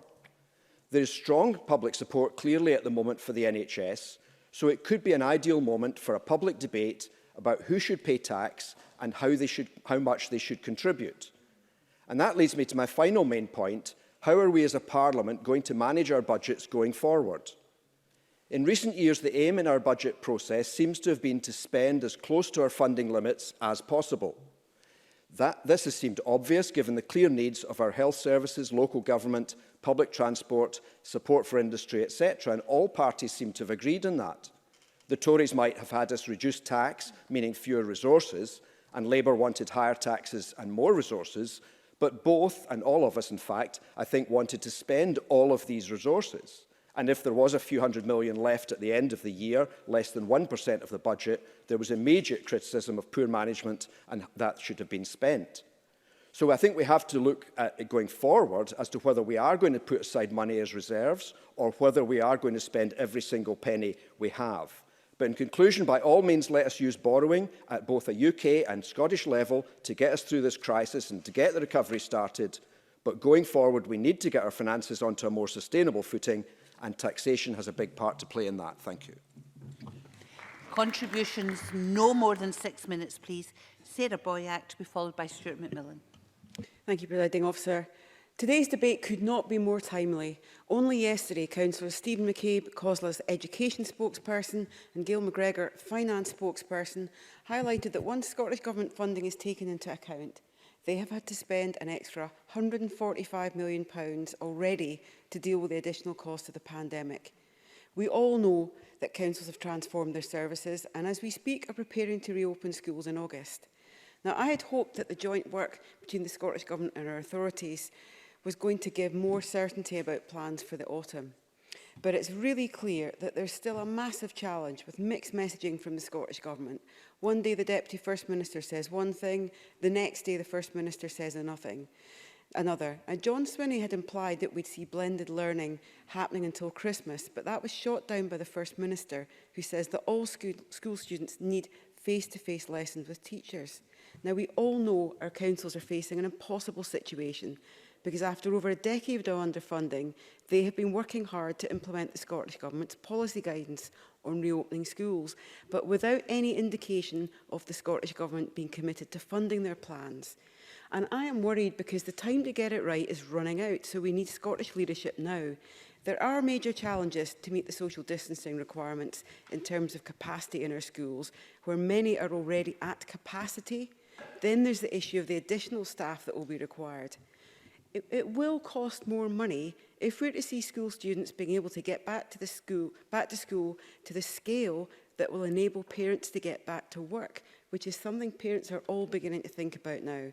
And at the same time, to see social distancing and support and safety delivered, not just for children, but also their teachers and vital support staff. We will need additional staff to clean our schools and potentially manage and clean the additional buildings which will need to be brought into use to deliver teaching. Now, as Jackie Bailey said, we're already seeing school students losing out because of lack of support, lack of IT kit. My understanding is that in Edinburgh alone, the current plans that they are looking at are estimated to cost £12 million. But I also understand from reading the headlines in today's evening news that John Swinney is not happy with those proposals. But what are Edinburgh to do? There are no funding commitments to let them impose more radical proposals that would meet people's needs, that would meet both the needs of teachers, of parents and of school students. There is a real challenge in here. If we look at other areas, there's gaps in Fife. Their colleagues there are looking at a potential gap of £15 million to cover opening up schools and continuing free school meals. In Midlothian, doesn't sound so much, the current estimate is £2 million, but their budget is smaller overall. That's still a lot of money. And also, just to top that, they've been billed £1.5 million by the SQA, even though they will not be using any of their services this year. Then there's the issue of school buses and the challenge of getting enough buses to get the social distancing that is needed. Councils have been raising this for weeks now. So in Midlothian, instead of around 30 buses, they might need 90 buses. There's a real reality check about getting the plans in place. And from today's topical questions, it was incredibly disappointing that there was no clarity on funding, absolutely no commitments from the Deputy First Minister. Now, in her evidence, yes, it's timely. Have an intervention. Member, and I think many of the points you raise are worthy of consideration. But this goes to the heart of the reason for this debate, which is I can see on the horizon a whole host of different cost pressures, whether it's transport, education or otherwise. Right now, we are already meeting a shortfall in our COVID financial need. Where are we going to get additional resource if it's not with additional powers? Sarah Boyack. Well, that goes to the heart of it. It is not funding challenges in the horizon. It's funding challenges now. Councils have already, let me contribute my contribution. I've already let you in. Councils have already put their council tax up using their powers. Scottish Government could give councils many more powers, many more opportunities to have fiscal flexibility that you have not given them. We know there are things like the tourism levy. It's not massive, but it would begin. Well, in my council, it would mean £13 million. And when they're looking at a gap of £40 to £50 million, £13 million would be useful. Now, if I could just continue, Presiding Officer, COSLA's leadership are absolutely clear that recovery is going to make it even harder because the previous funding cuts that Jackie Bailey mentioned are already making them having to make difficult decisions. And we need to look, coming out of COVID-19, how do we support those sectors that are critical to our economy, that are critical to society, and that are critical to the next generation. And there is much more the Scottish Government can do. Their budget is a lot bigger than the local authority budget, and there is more that I know that can be done to scrutinise where resources can come from. In the last climate statement we had just a few minutes ago before we started this debate, there were hints dropped by the Cabinet Secretary there might be more investment. What are we going to see in terms of the transformation of investment in our local economies that can come from other Scottish Government investment? For example, looking at our communities, looking at tackling fuel poverty, looking at building the kind of community heat networks that are vital if we're going to see jobs created, that we're going to see carbon emissions reduced, and we're going to see our local economies regenerated. The point that was made by Alec Rowley, where are we going to see the Scottish Government using its influence now? If we're going to get massive offshore wind contracts, will they be built in Scotland? Will the Scottish Government use its influence so that our local economies will see companies getting contracts to build vital infrastructure that we know we can build in Scotland? There is more the Scottish Government needs to do, and today's debate is a chance to highlight what we can do together. Thank you. Can I just warn members that I may have to be cutting the final speeches? Stuart McMillan, followed by Michelle Ballantyne. Thank you very much, Presiding Officer. Presiding Officer, this is a debate and a situation that nobody in this chamber will have wanted, and it's also clear that the financial implications for Scotland are vast, and no matter which way anyone looks at the challenge ahead of us, there is no easy route to take. This isn't a debate about independence versus the Union. That debate will return, but this debate today is about the here and now. It's about our constituents, it's about our local businesses, it's about our high streets, and also about our communities. Today's debate is about how best we protect every citizen in this country with the economic effects of this awful pandemic, which has sadly taken too many lives and affected families forever. Now, I want to pay tribute to both the Scottish and the UK governments for the schemes that have been introduced so far. Now, I know it's been a fast-moving situation with guidance changing regularly, but it's undeniable that the schemes that have been introduced will save livelihoods and give them a chance as the economy opens up. There have been failings in the schemes, as colleagues have already alluded to, and not every business has been saved, and not every business has received finance. But some of this is highlighted, sadly, the various business practices that operate, and that certainly is a discussion for another day. But, Presiding Officer, there are a number of facts that are undeniable. Spending and measures to counter the COVID-19 pandemic has reached just over £4 billion. The Scottish Government operates within a tight fiscal framework with limited fiscal powers. The UK Government must provide certainty when announcing funding for Scotland to tackle the COVID crisis, and full fiscal responsibility would provide Scotland with greater flexibility and opportunities to encourage sustainable economic growth, increase tax receipts and also invest in public services. As we've heard today, the Scottish Government has prioritised £255 million from within its existing budget, and the room to manoeuvre is very much limited. The Tories today and previously have suggested reprioritising the Scottish Government budget. Now, that is happening, but it's limited. If budgets were only to be reprioritised, then what would the UK Government have done to reprioritise? If it didn't borrow the estimated £300 billion, the financial support, which has been welcomed, would not have happened. Even more jobs would have been lost, and even more of an economic catastrophe would have occurred, and even more lives would have been destroyed. The UK Government borrowed the money as they have the powers and the flexibility to do so.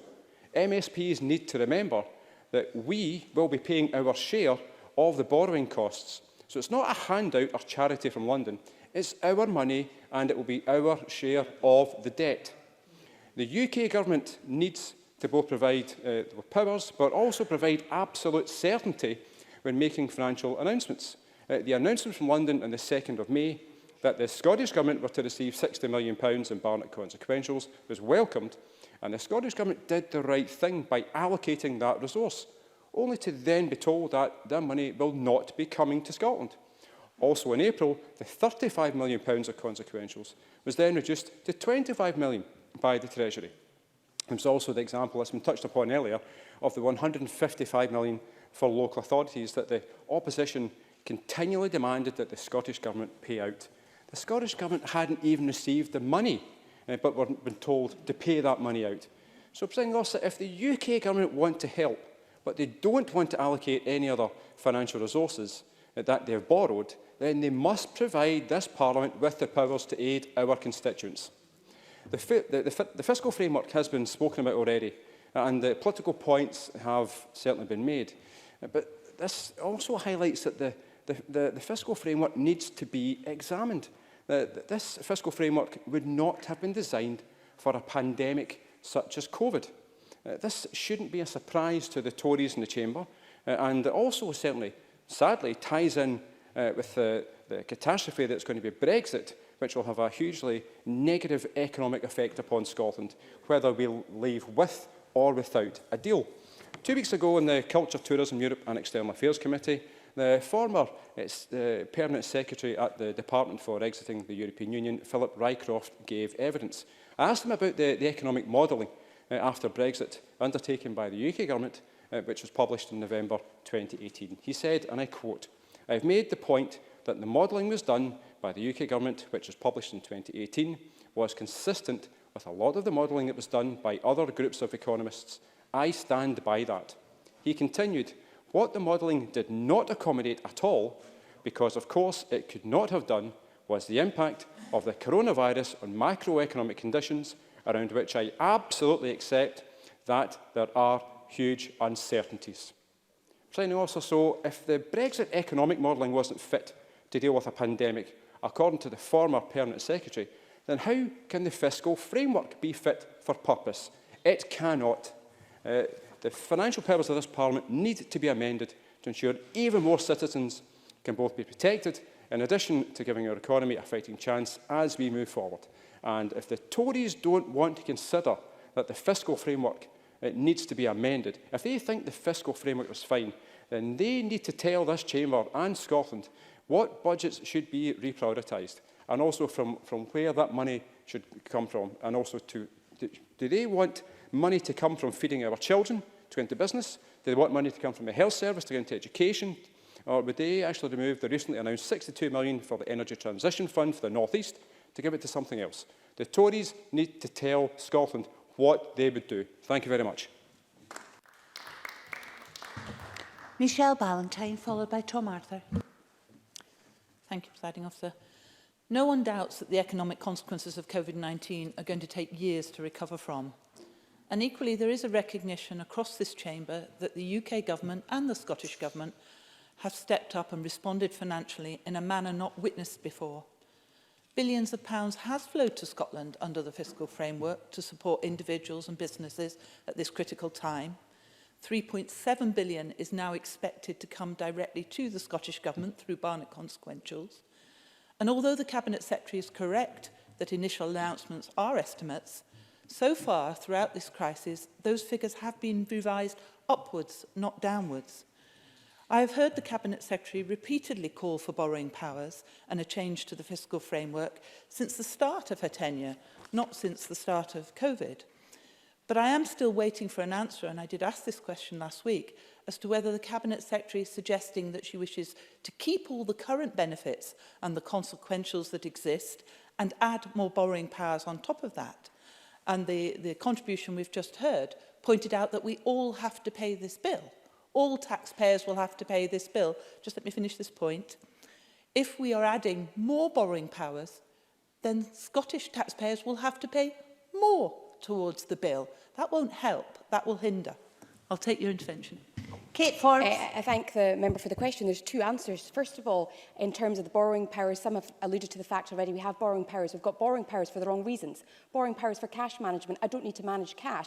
I need to respond to a pandemic. So the point is that the reason needs to be accurate for those borrowing powers. And the second point on Barnett consequentials, we recognise, the welcome investment, but the point remains that they are estimates. They can be revised, they can up or down, and all we're asking for is guarantees. At an extraordinary time, we need extraordinary measures. Michelle Ballantyne. Well, I'm sure the Cabinet Secretary understands that consequentials often come from different departments across Westminster, and until those departments actually spend that money, the consequential isn't realised. But that is just a fact of the way things work. And like most businesses and organisations, you have to work with some of the unknowns in terms of your budget. But the reality of Scotland's fiscal challenge sits not only as a result of COVID-19, but as a direct consequence of policy decisions prior to COVID and those that will be taken now and as we look to recover from the hit our economy has taken. Prior to COVID, as has been said quite eloquently by a number of members, our local authorities were already struggling with a debt burden that now exceeds £15 billion, even before the impact of the virus, and with their full range of revenue-generating activities. Councils were facing having to find millions of pounds in savings, as well as putting up council tax significantly. But many of the fiscal challenges of COVID will now fall to our local authorities, and there is no question that they are rightly extremely worried. The Scottish Government needs to consider the risks it is willing to take. Lockdown was implemented to protect our NHS and save lives, and the response from the public, frankly, was heartwarming. Lockdown was predominantly voluntary, but families and businesses responded, and the UK Government and the Scottish Government provided financial support to try and ensure the impact on individuals was minimised. But it was never meant to go on long term. We did protect the capacity of our NHS, and frontline workers in the care sector and the food supply chain have stepped up, and we now need to ensure that we don't undermine everything that has been done by allowing our economy to deteriorate any further than it needs to. Every day I get emails from people who have invested their lives and money in building their businesses, providing employment, giving their children the best opportunities. They need the economy to be unlocked. They need the Scottish Government to explain the scientific reasons for keeping Scotland in lockdown longer than the rest of the UK. The extension of furlough would not in itself save many businesses, as they will increasingly be unable to meet their fixed overheads, and their customers may not return as they may find their supply needs elsewhere. If our schools do not return, our children's education will fall further behind. We can argue, we can insult each other in this political bubble that we all live in, but the fiscal challenge for many means the loss of their job, their home, their future. I know that making decisions that put people's lives at risk is frightening. But the COVID virus is one risk, and I wonder whether hindsight is going to change many people's perspective on some of the decisions we're now making. The recovery plans for the UK and Scotland have yet to be seen by most of us, and I, for one, am extremely concerned that the impact of lockdown on people's lives will be far more devastating than the virus itself. The Scottish Government needs to work with the UK Government to get us through this. Not least of all because we not only have to come out of COVID crisis in one piece, we are Brexiting in December. And that means another challenge, whether you like it or don't like it, and we all have different opinions in this chamber, we need to be united in how we deal with it. Because if we're not, we may feel politically virtuous, but the people will not thank us, because it's the real everyday lives that we are going to devastate if we don't do all of this well. Thank you. The last of the open debate contributions is from Tom Arthur. Thank you, Presiding Officer. I want to pick up on the remarks from Michelle Ballantyne, because I think, to be honest, she's making a point that will resonate with a lot of our constituents. People are genuinely anxious. They're worried. They will watch the First Minister's briefing. They will see the welcome fall in the number of people who are infected and who are dying of coronavirus. And they will be feeling the mounting anxiety as to their future economic prospects. Will they have a job to go back to in the autumn? Will they be able to pay the mortgage? What about their children going back to school? What opportunities will they have? The small business owner. And I declare an interest as a member of the Musicians' Union and someone who is in music. I know the anxiety being felt by so many across the music sector right now. And I'll declare another interest. My wife works in television, and I've sensed the anxiety among so many people who are freelance. So I recognise that. I don't agree with everything that Michelle Ballantyne said, and I'll explain why in a moment, but I do recognise that, and I think it is so important that we do not lose sight of the economic anxiety that this crisis is causing. But what we have to remember first and foremost is this is a public health crisis. There cannot be any economic recovery without a health recovery. That is just the reality of it, both in the practicalities of being able to maintain a functioning NHS and to be able to ensure that we see a return of consumer confidence. So it's paramount that our efforts and our focus has to be on ensuring that we suppress this virus. And I think as much as it can be tempting to clutch at straws and hope, magic formulas, maybe 1 metre can achieve an economic reopening at 2 metres can't, I think it's dangerous. I think we have a duty, all of us here, to be consistent in our messaging, because I think there is a clear path out of lockdown, But for that to take place, we must suppress the virus. And my genuine fear is if we are premature, if we have a reckless rush out of lockdown, it will just prove to be a false economy. We will be right back to square one. So we have to have that strategic view, that long-term approach to make sure that a recovery is sustainable. And I think I would just encourage members in their communications with constituents and the press releases they put out to reiterate that point. Let's not risk having division amongst all of us as politicians and our political parties over a false dichotomy between health and the economy, because without addressing the health emergency, we cannot address the economic emergency that comes. Now, there's a few points I want to pick up. Certainly. Michelle Ballantyne. I don't disagree with where you're basically coming from, but there is a bigger issue at stake here. COVID is one health issue. We now have hundreds of thousands of cancelled appointments in the health vicinity where people are starting to suffer, I mean really suffer, and people are starting to die. We know that suicides are going up. COVID is one health crisis, but we have coming down the road a huge health crisis as a result of the decisions we've made to try and suppress COVID. Do you recognise that? Tom Arthur. I absolutely recognise that is inherent in the government's decision-making framework, which is trying to balance those harms. But one of the things we have to bear in mind is we do not have a full understanding of this virus. We are learning more about it, and we are learning of the longer-term morbidities that are associated now with coronavirus. And I think it would be premature to assume that we have a grasp and a full understanding of the longer-term consequences. Now, I do want to pick up on a few points that were released. I want to welcome from the Cabinet Secretary the support for going back to work. And there's one particular area I wish to raise specifically with the Cabinet Secretary, and I don't expect her to intervene or necessarily respond in her closing remarks, but I hope it's something she will take into consideration.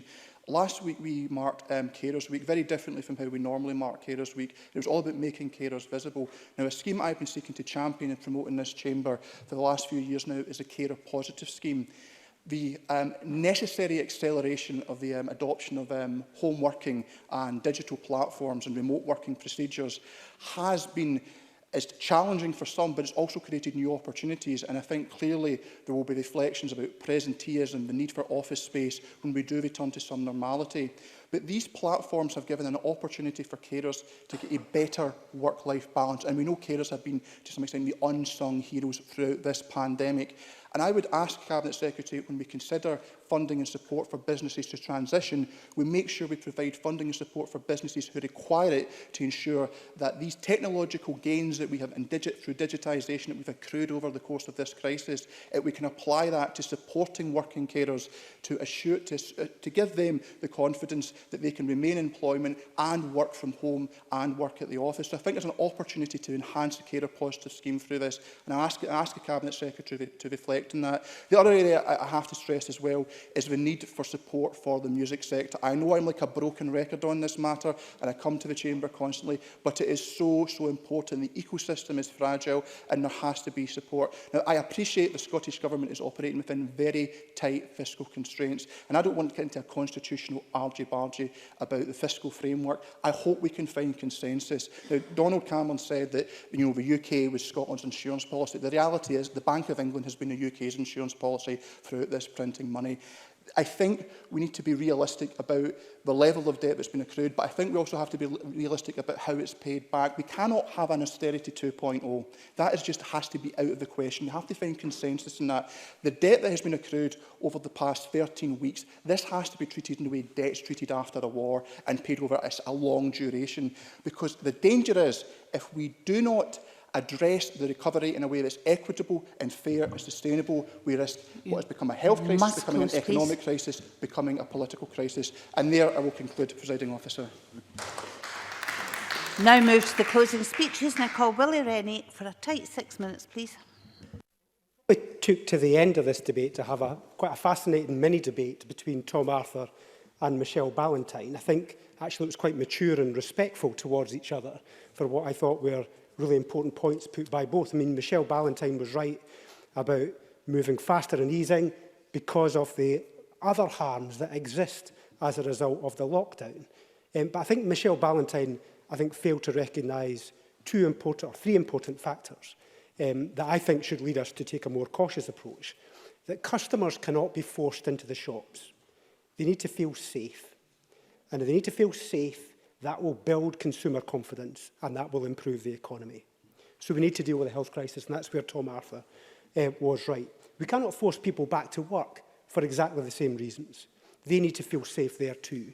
That's why they need to have confidence that the authorities are taking the right decisions. And the third thing is that the CBI have pointed out, quite rightly, that a second peak would be a hammer blow to the economy. It would absolutely obliterate consumer confidence, and that would damage the economy. But nevertheless, I thought Michelle Ballantyne put across the points quite forcibly, and our points are quite valid, certainly. Michelle Ballantyne. Can I ask, do you recognise that many businesses, the customers, and it's not shops? Most businesses are not necessarily supplying shops. So that's the first point. The second point is, do you also recognise, if you're out on the roads at the moment, a lot of people have gone back to work, that actually lockdown is unravelling on its own, and I think that is a problem, and that actually we need to be instructing people to manage it more effectively. Willie Rennie. I mean, we do need to manage it effectively, and I do recognise the economy is wider, but public confidence in the whole needs to be lifted, or it will just falter. And that's why we need to take this step by step and recognise and build confidence as we progress.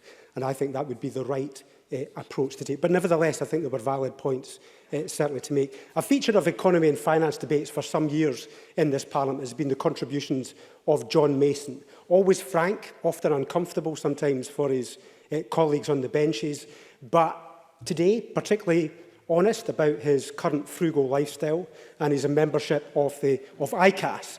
But his contributions are always thoughtful, and I think we should all be grateful for those contributions as a result of that. Stuart McMillan was right in his contribution when he said that this is not the time to debate independence. And there was, I think, a tension in this debate, and it wasn't between those who support independence or not. It was between those who were trying to raise up their eyes to the challenges that are ahead of us. The new ideas, I think, are required to deal with this crisis and get us through the other side. Angela Constance and Alex Rowley in particular rose to that challenge. Not to go back to where we were, Alex Rowley said. A plea to utilise the yards that we have on the Forth and other parts of Scotland as well. Angela Constance drawn inspiration from Preston and issues around about borrowing powers and also procurement. Tom Arthur at the end of them, praise him endlessly today, Tom Arthur at the end of his contribution talking about technology round about carers and work. And despite some disappointing extracts from his contribution, Kenny Gibson did come forward with some suggestions on taxing global operations so that they pay their fair share towards our economy as we head through this crisis. Now, we as Liberal Democrats are prepared to lend our support to the government's negotiations with the Treasury on flexibilities. A fiscal framework exists in every country set up in a federal way. It covers the resource transfers between tiers of government. I think it is reasonable for it to be looked at in detail when a once-in-a-lifetime global challenge comes to visit us, as no agreement between governments can foresee every eventuality or possible major event. But in the same fashion that the Scottish Government seeks a positive relationship with the UK Government, the same must apply to that relationship with local government.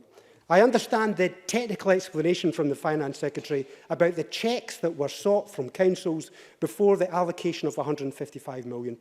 Who couldn't understand that?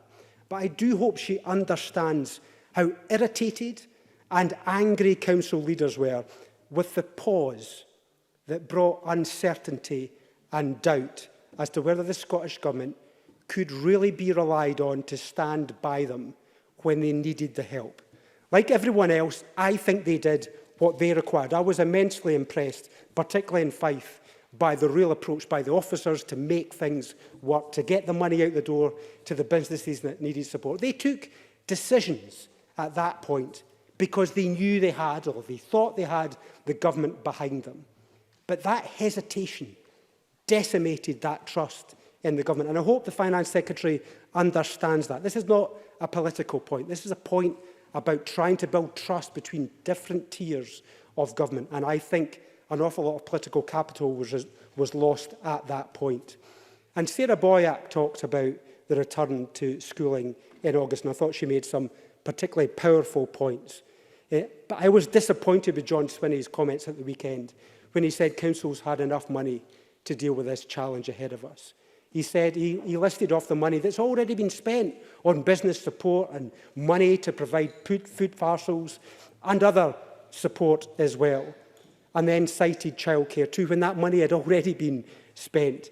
So I was disappointed in that response, and I do hope we can move towards a more mature relationship, because that way, together, we can get through this crisis. Thank you. Can I remind all groups and the respective members at this point that those who took part in the debate should always be in the chamber for the closing speeches. And we move on, please, to Andy Whiteman. A tight 6 minutes, please. Thanks very much, Presiding Officer. This has been a useful debate, I think. A number of useful points have been raised, but the debate is called Fiscal Implications of COVID-19, and I think what COVID-19 has revealed is the weakness in the fiscal dimensions of devolutions. Reforms over the past 20 years have tended to be ad hoc, they're not coordinated, and we haven't had any substantial reform of the UK's constitution in that regard.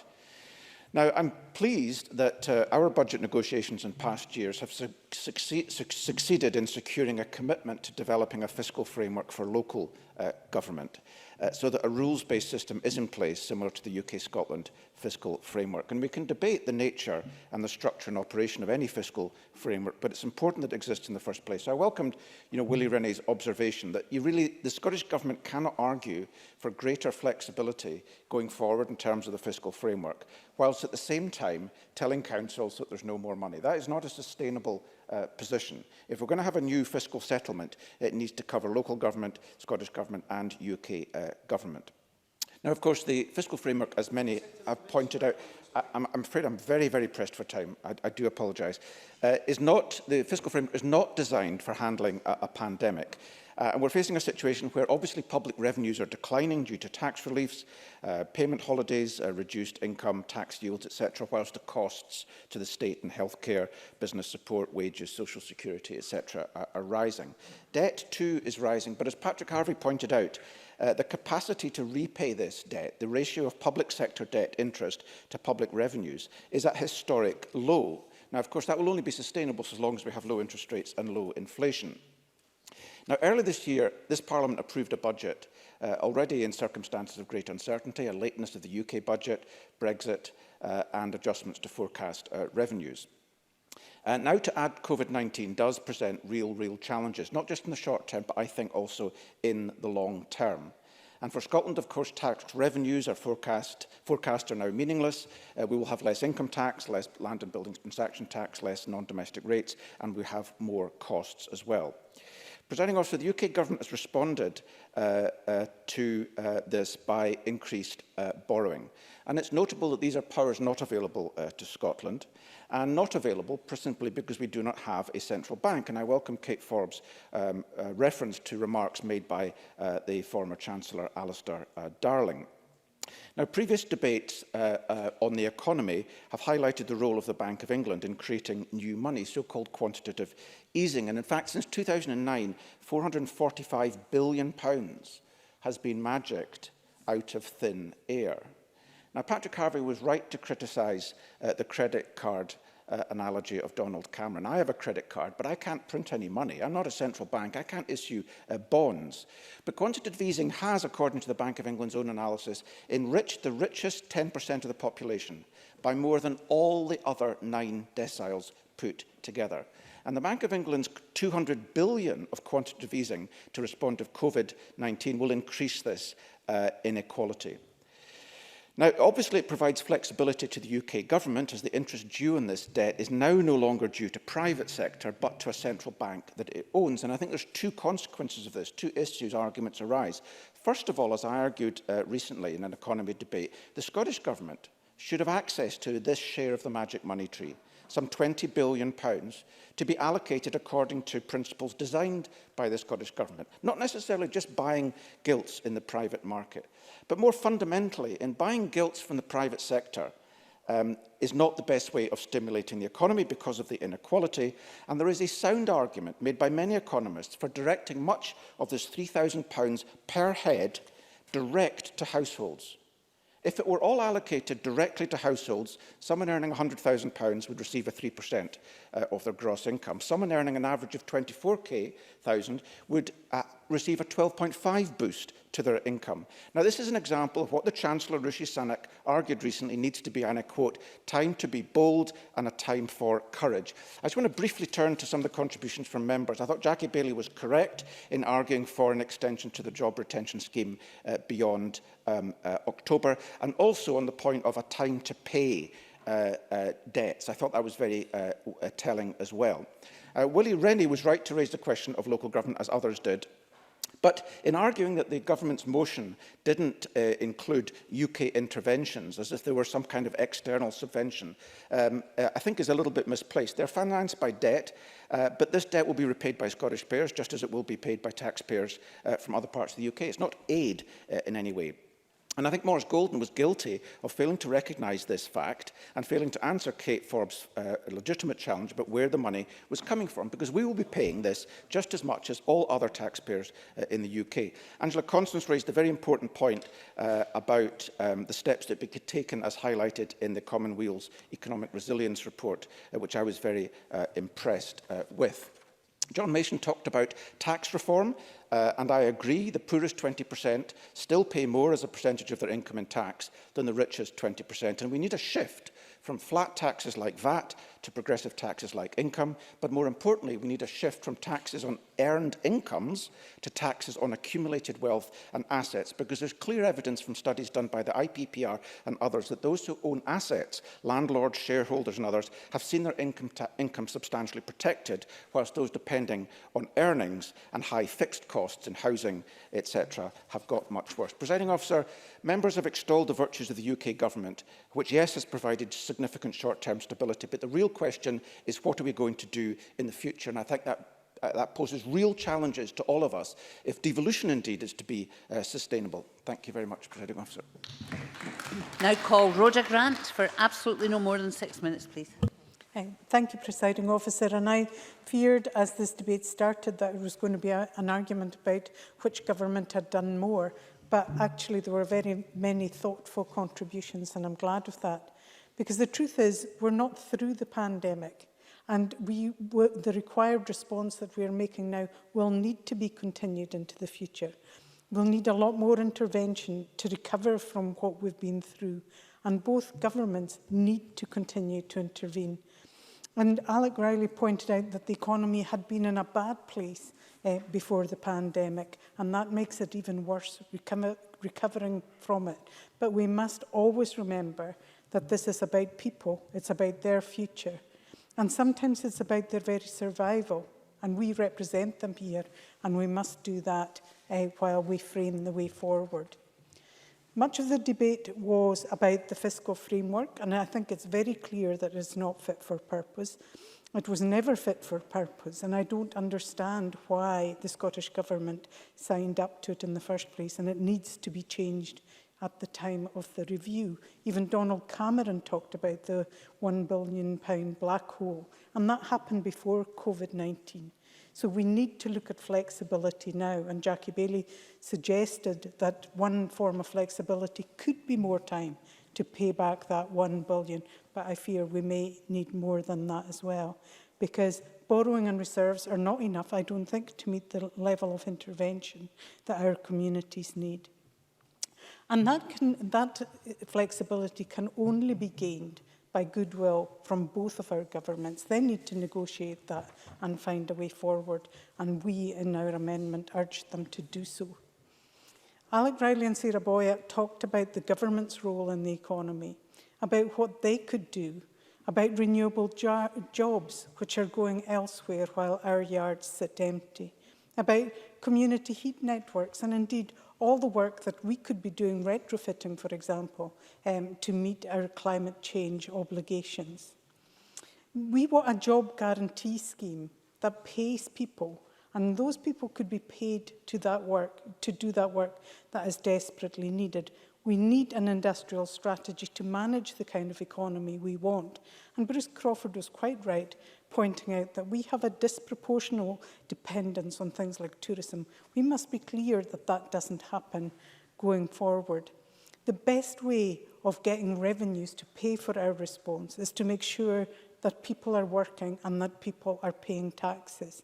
So yes, it's good to see converts to the windfall tax and the social responsibility levy, but we must make sure that people are working in order that that taxes are paid, and we must work to make sure that happens using all the levers that government have at their disposal. A number of speakers talked about local government, and they're really in the front line of delivery, and they need to get the consequentials that came to government because they've already spent an additional £145 million, which Sarah Boya pointed out. And often when I'm speaking to councils, it's not only money they're waiting for, but they're also waiting for advice and guidance on how they proceed. And with education, this is even more stark. They need the advice how they're going to reopen schools, because there is a cost attached to social distancing. And let me be clear, I'm not suggesting for one moment that we don't meet that cost. Because as Tom Arthur said, what is most important to the economy is that we suppress this virus. So changing distances required between pupils without scientific proof that that's what's required would actually cause huge problems in our schools. We need more teachers, therefore. We need more classrooms. We need to reopen buildings. We maybe need to use halls, community halls, church halls and the like. We need more buses to transport children to school. We can't simply say they can go to school a day a week. That's not good enough, because already we're seeing the attainment gap widening with every day that passes. Because some children are receiving no education at all.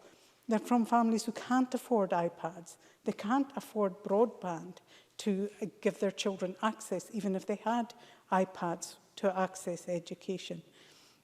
And also, those who can afford it are going to invest in tutors, and who wouldn't, to bring their children, to enhance their children's life chances. But that, again, means that the attainment gap grows and grows. And parents also need to know when their children are going to go to school. They need to know that, because they need to go to work if we're going to reopen workplaces and have enough money in our economy that shops are required. And it's not just about school education, it's also about nursery education. Parents need to know what advice is given, because they need to know that primarily that their children are going to be safe. So we simply need to build on those requirements to give people the confidence to go back to school and work.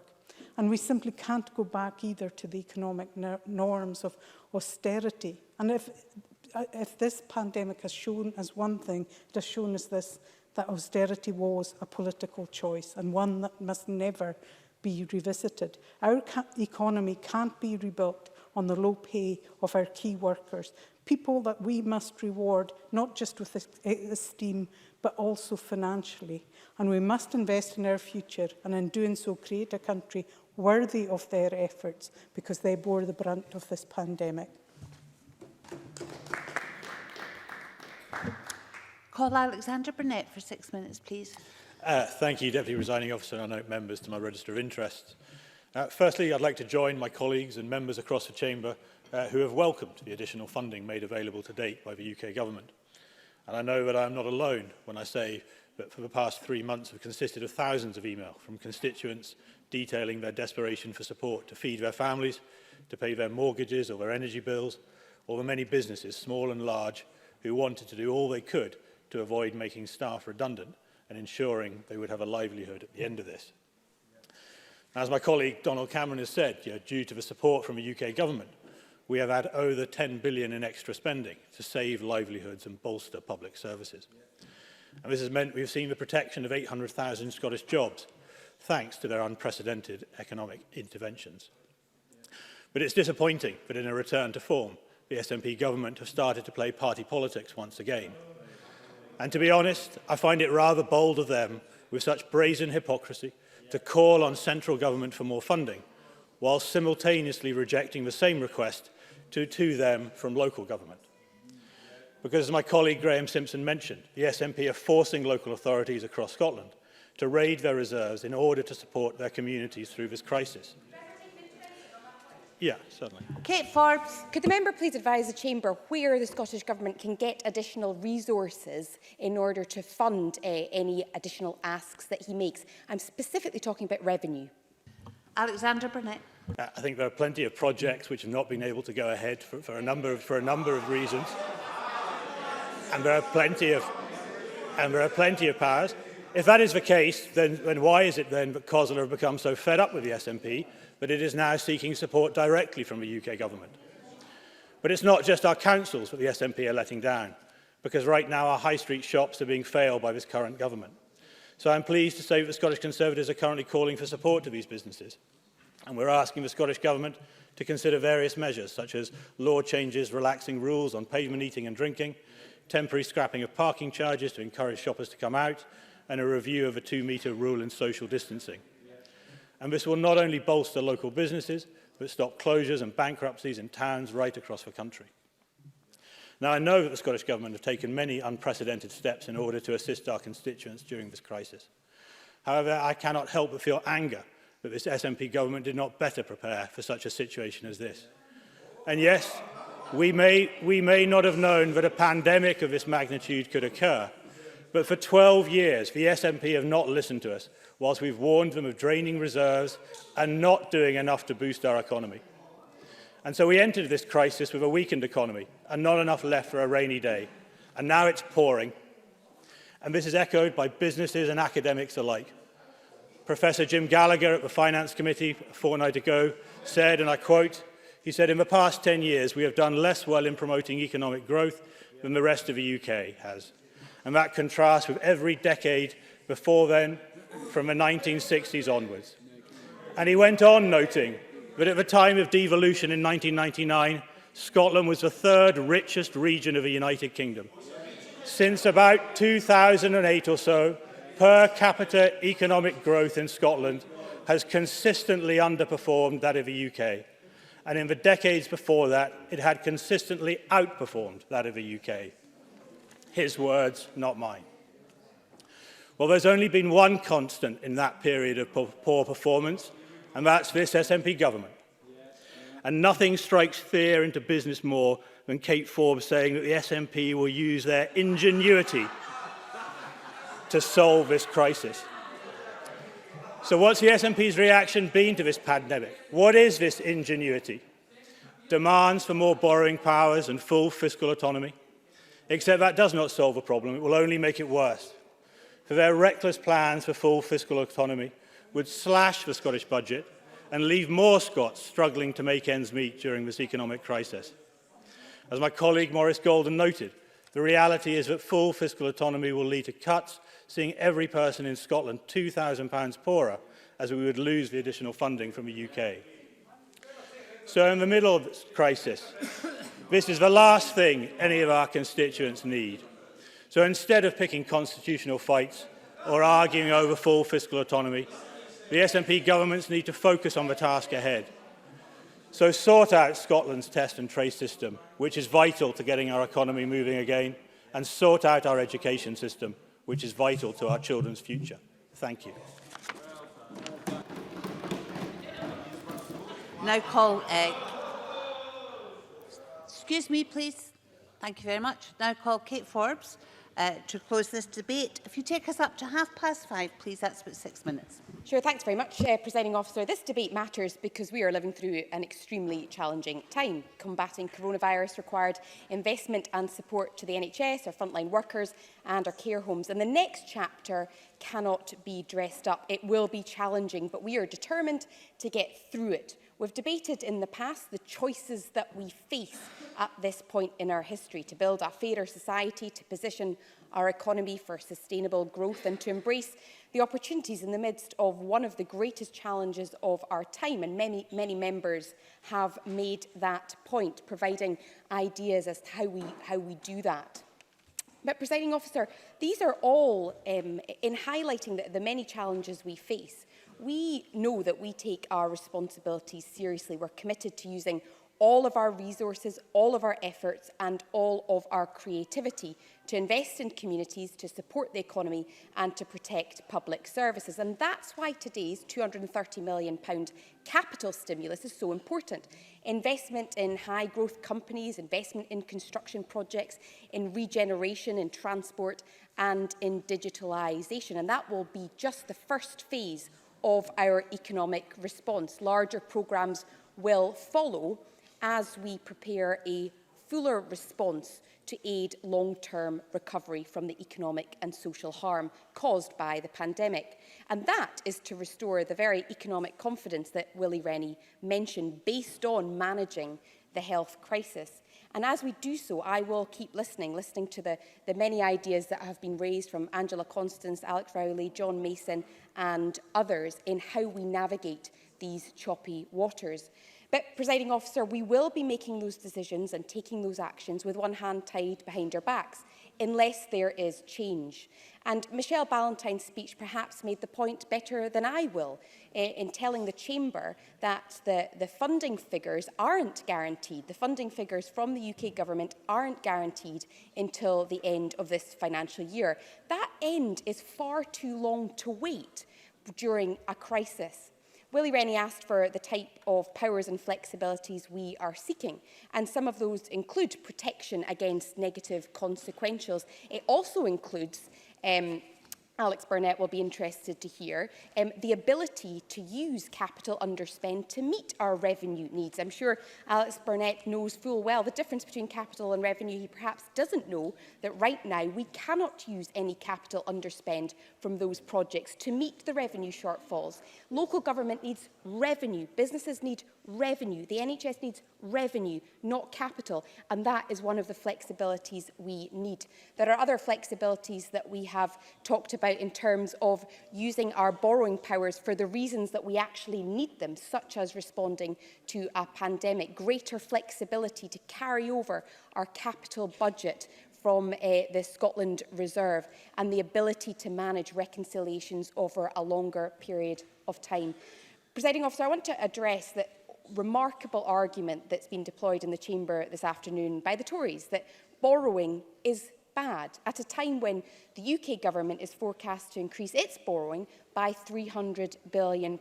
That is how they have funded the very welcome interventions in our economy. That's what has bankrolled the furlough scheme and the self-employed scheme. They are welcome, but we cannot dress this up as though the UK Government has reprioritised its own budget in order to make those funding choices, and therefore asking the Scottish Government to reprioritise our budgets, potentially jeopardising key frontline interventions in the process, is hypocrisy. And I think the point that was well made, in fact, by Graham Simpson sums it all up. His speech illustrated the core issue. He asked, as is his right, for more funding for local government. He can ask for that, as he can ask for more funding for anything.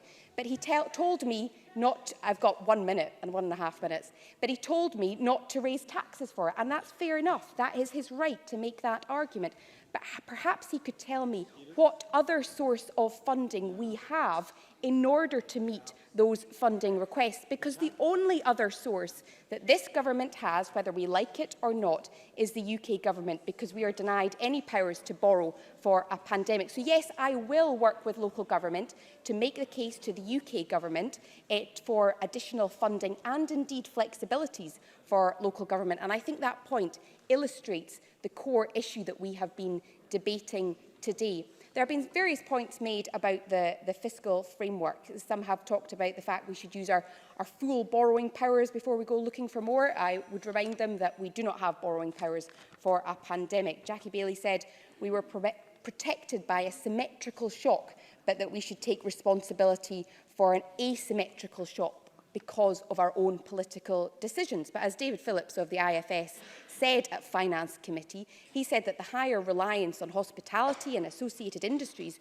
could mean that there is a greater impact on Scotland irrespective of political decisions, and the Scottish Government has 100% of the risk at the margin for changes in its relative revenue performance or changes in its relative welfare performance. That is all borne by the Scottish Government, and that is quite unusual, he said, internationally, and it might, he said, be worth considering whether it is appropriate. And certainly my view this afternoon, Presiding Officer, is that it's not appropriate.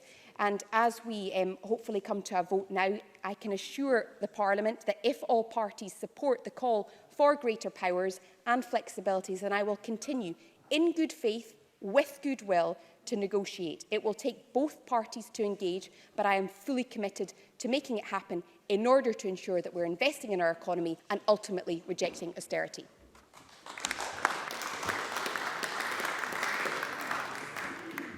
Thank you very much. And that concludes our debate on the fiscal implications of COVID-19.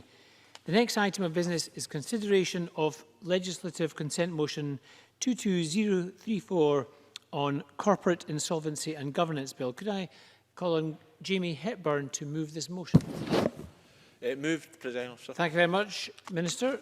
We turn now to decision time.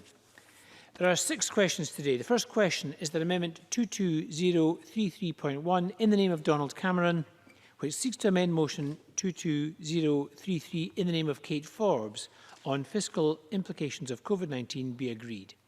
Are we agreed? No. We're not agreed. We'll move to a vote. Members may cast their votes now.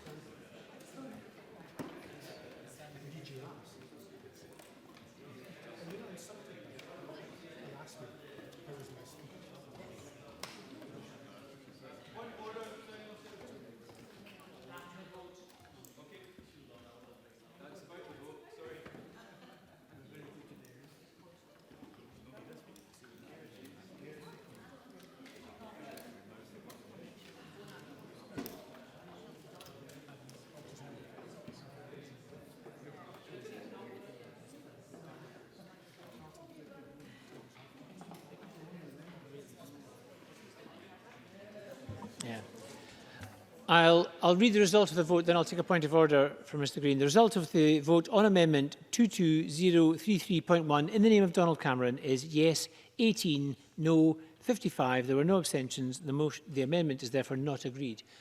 Point of order from Jamie Green. I take it your vote was not recognised? It's just to check if it was registered. It's not appearing on the screen, but I see the microphone is working. I'll check the official record afterwards, but if there are future votes, I won't be able to participate, such as the joy of technologies in this place. Right. Thank you, Mr Green. I will we'll be able to check, and if not, it will be noted on the record that you have voted. In this case, can I confirm that you voted with the Conservatives for the amendment?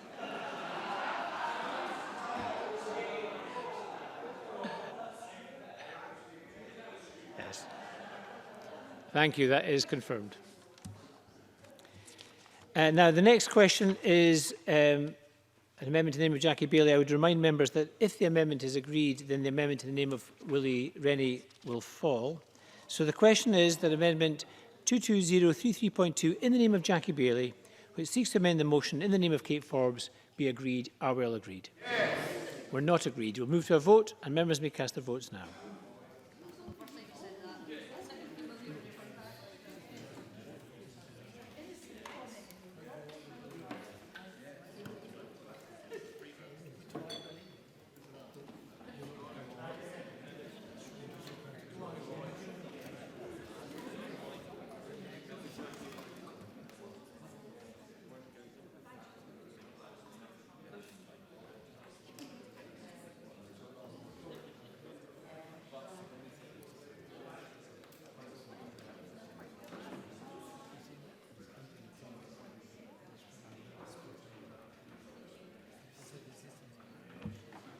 The result of the vote on Amendment 22033.2 in the name of Jackie Bailey is yes 55, no 18. There were no abstentions. The amendment is therefore agreed. The next question is that Amendment 22033.3 in the name of Patrick Harvey, which seeks to amend the motion in the name of Kate Forbes, be agreed. Are we all agreed? Yes. We're not agreed. We'll move to a vote. Members may vote now.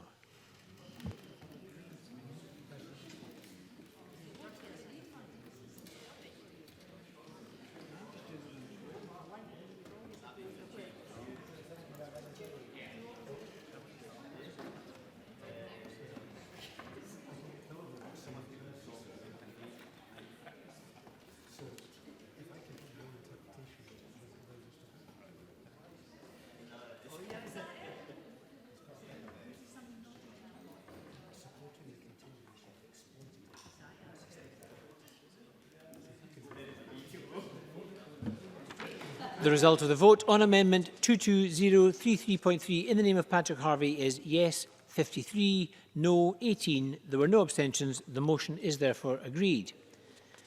The amendment in the name of Willie Rennie is preempted. So the next question is that motion 22033 in the name of Kate Forbes as amended on fiscal implications of COVID-19 be agreed. Are we all agreed? Yes. We're not agreed. We'll move to a vote. Members may cast their votes now.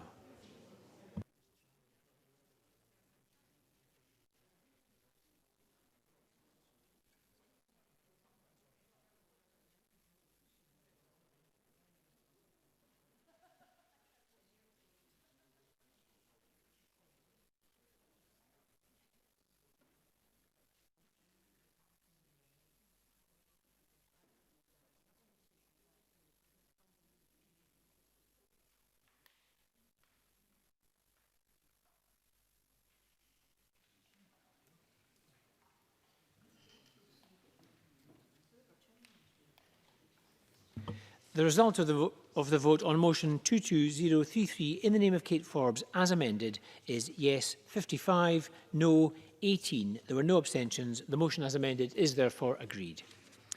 And the final question today is that motion 22034 in the name of Fiona Hislop on legislative consent motion corporate insolvency and governance bill be agreed.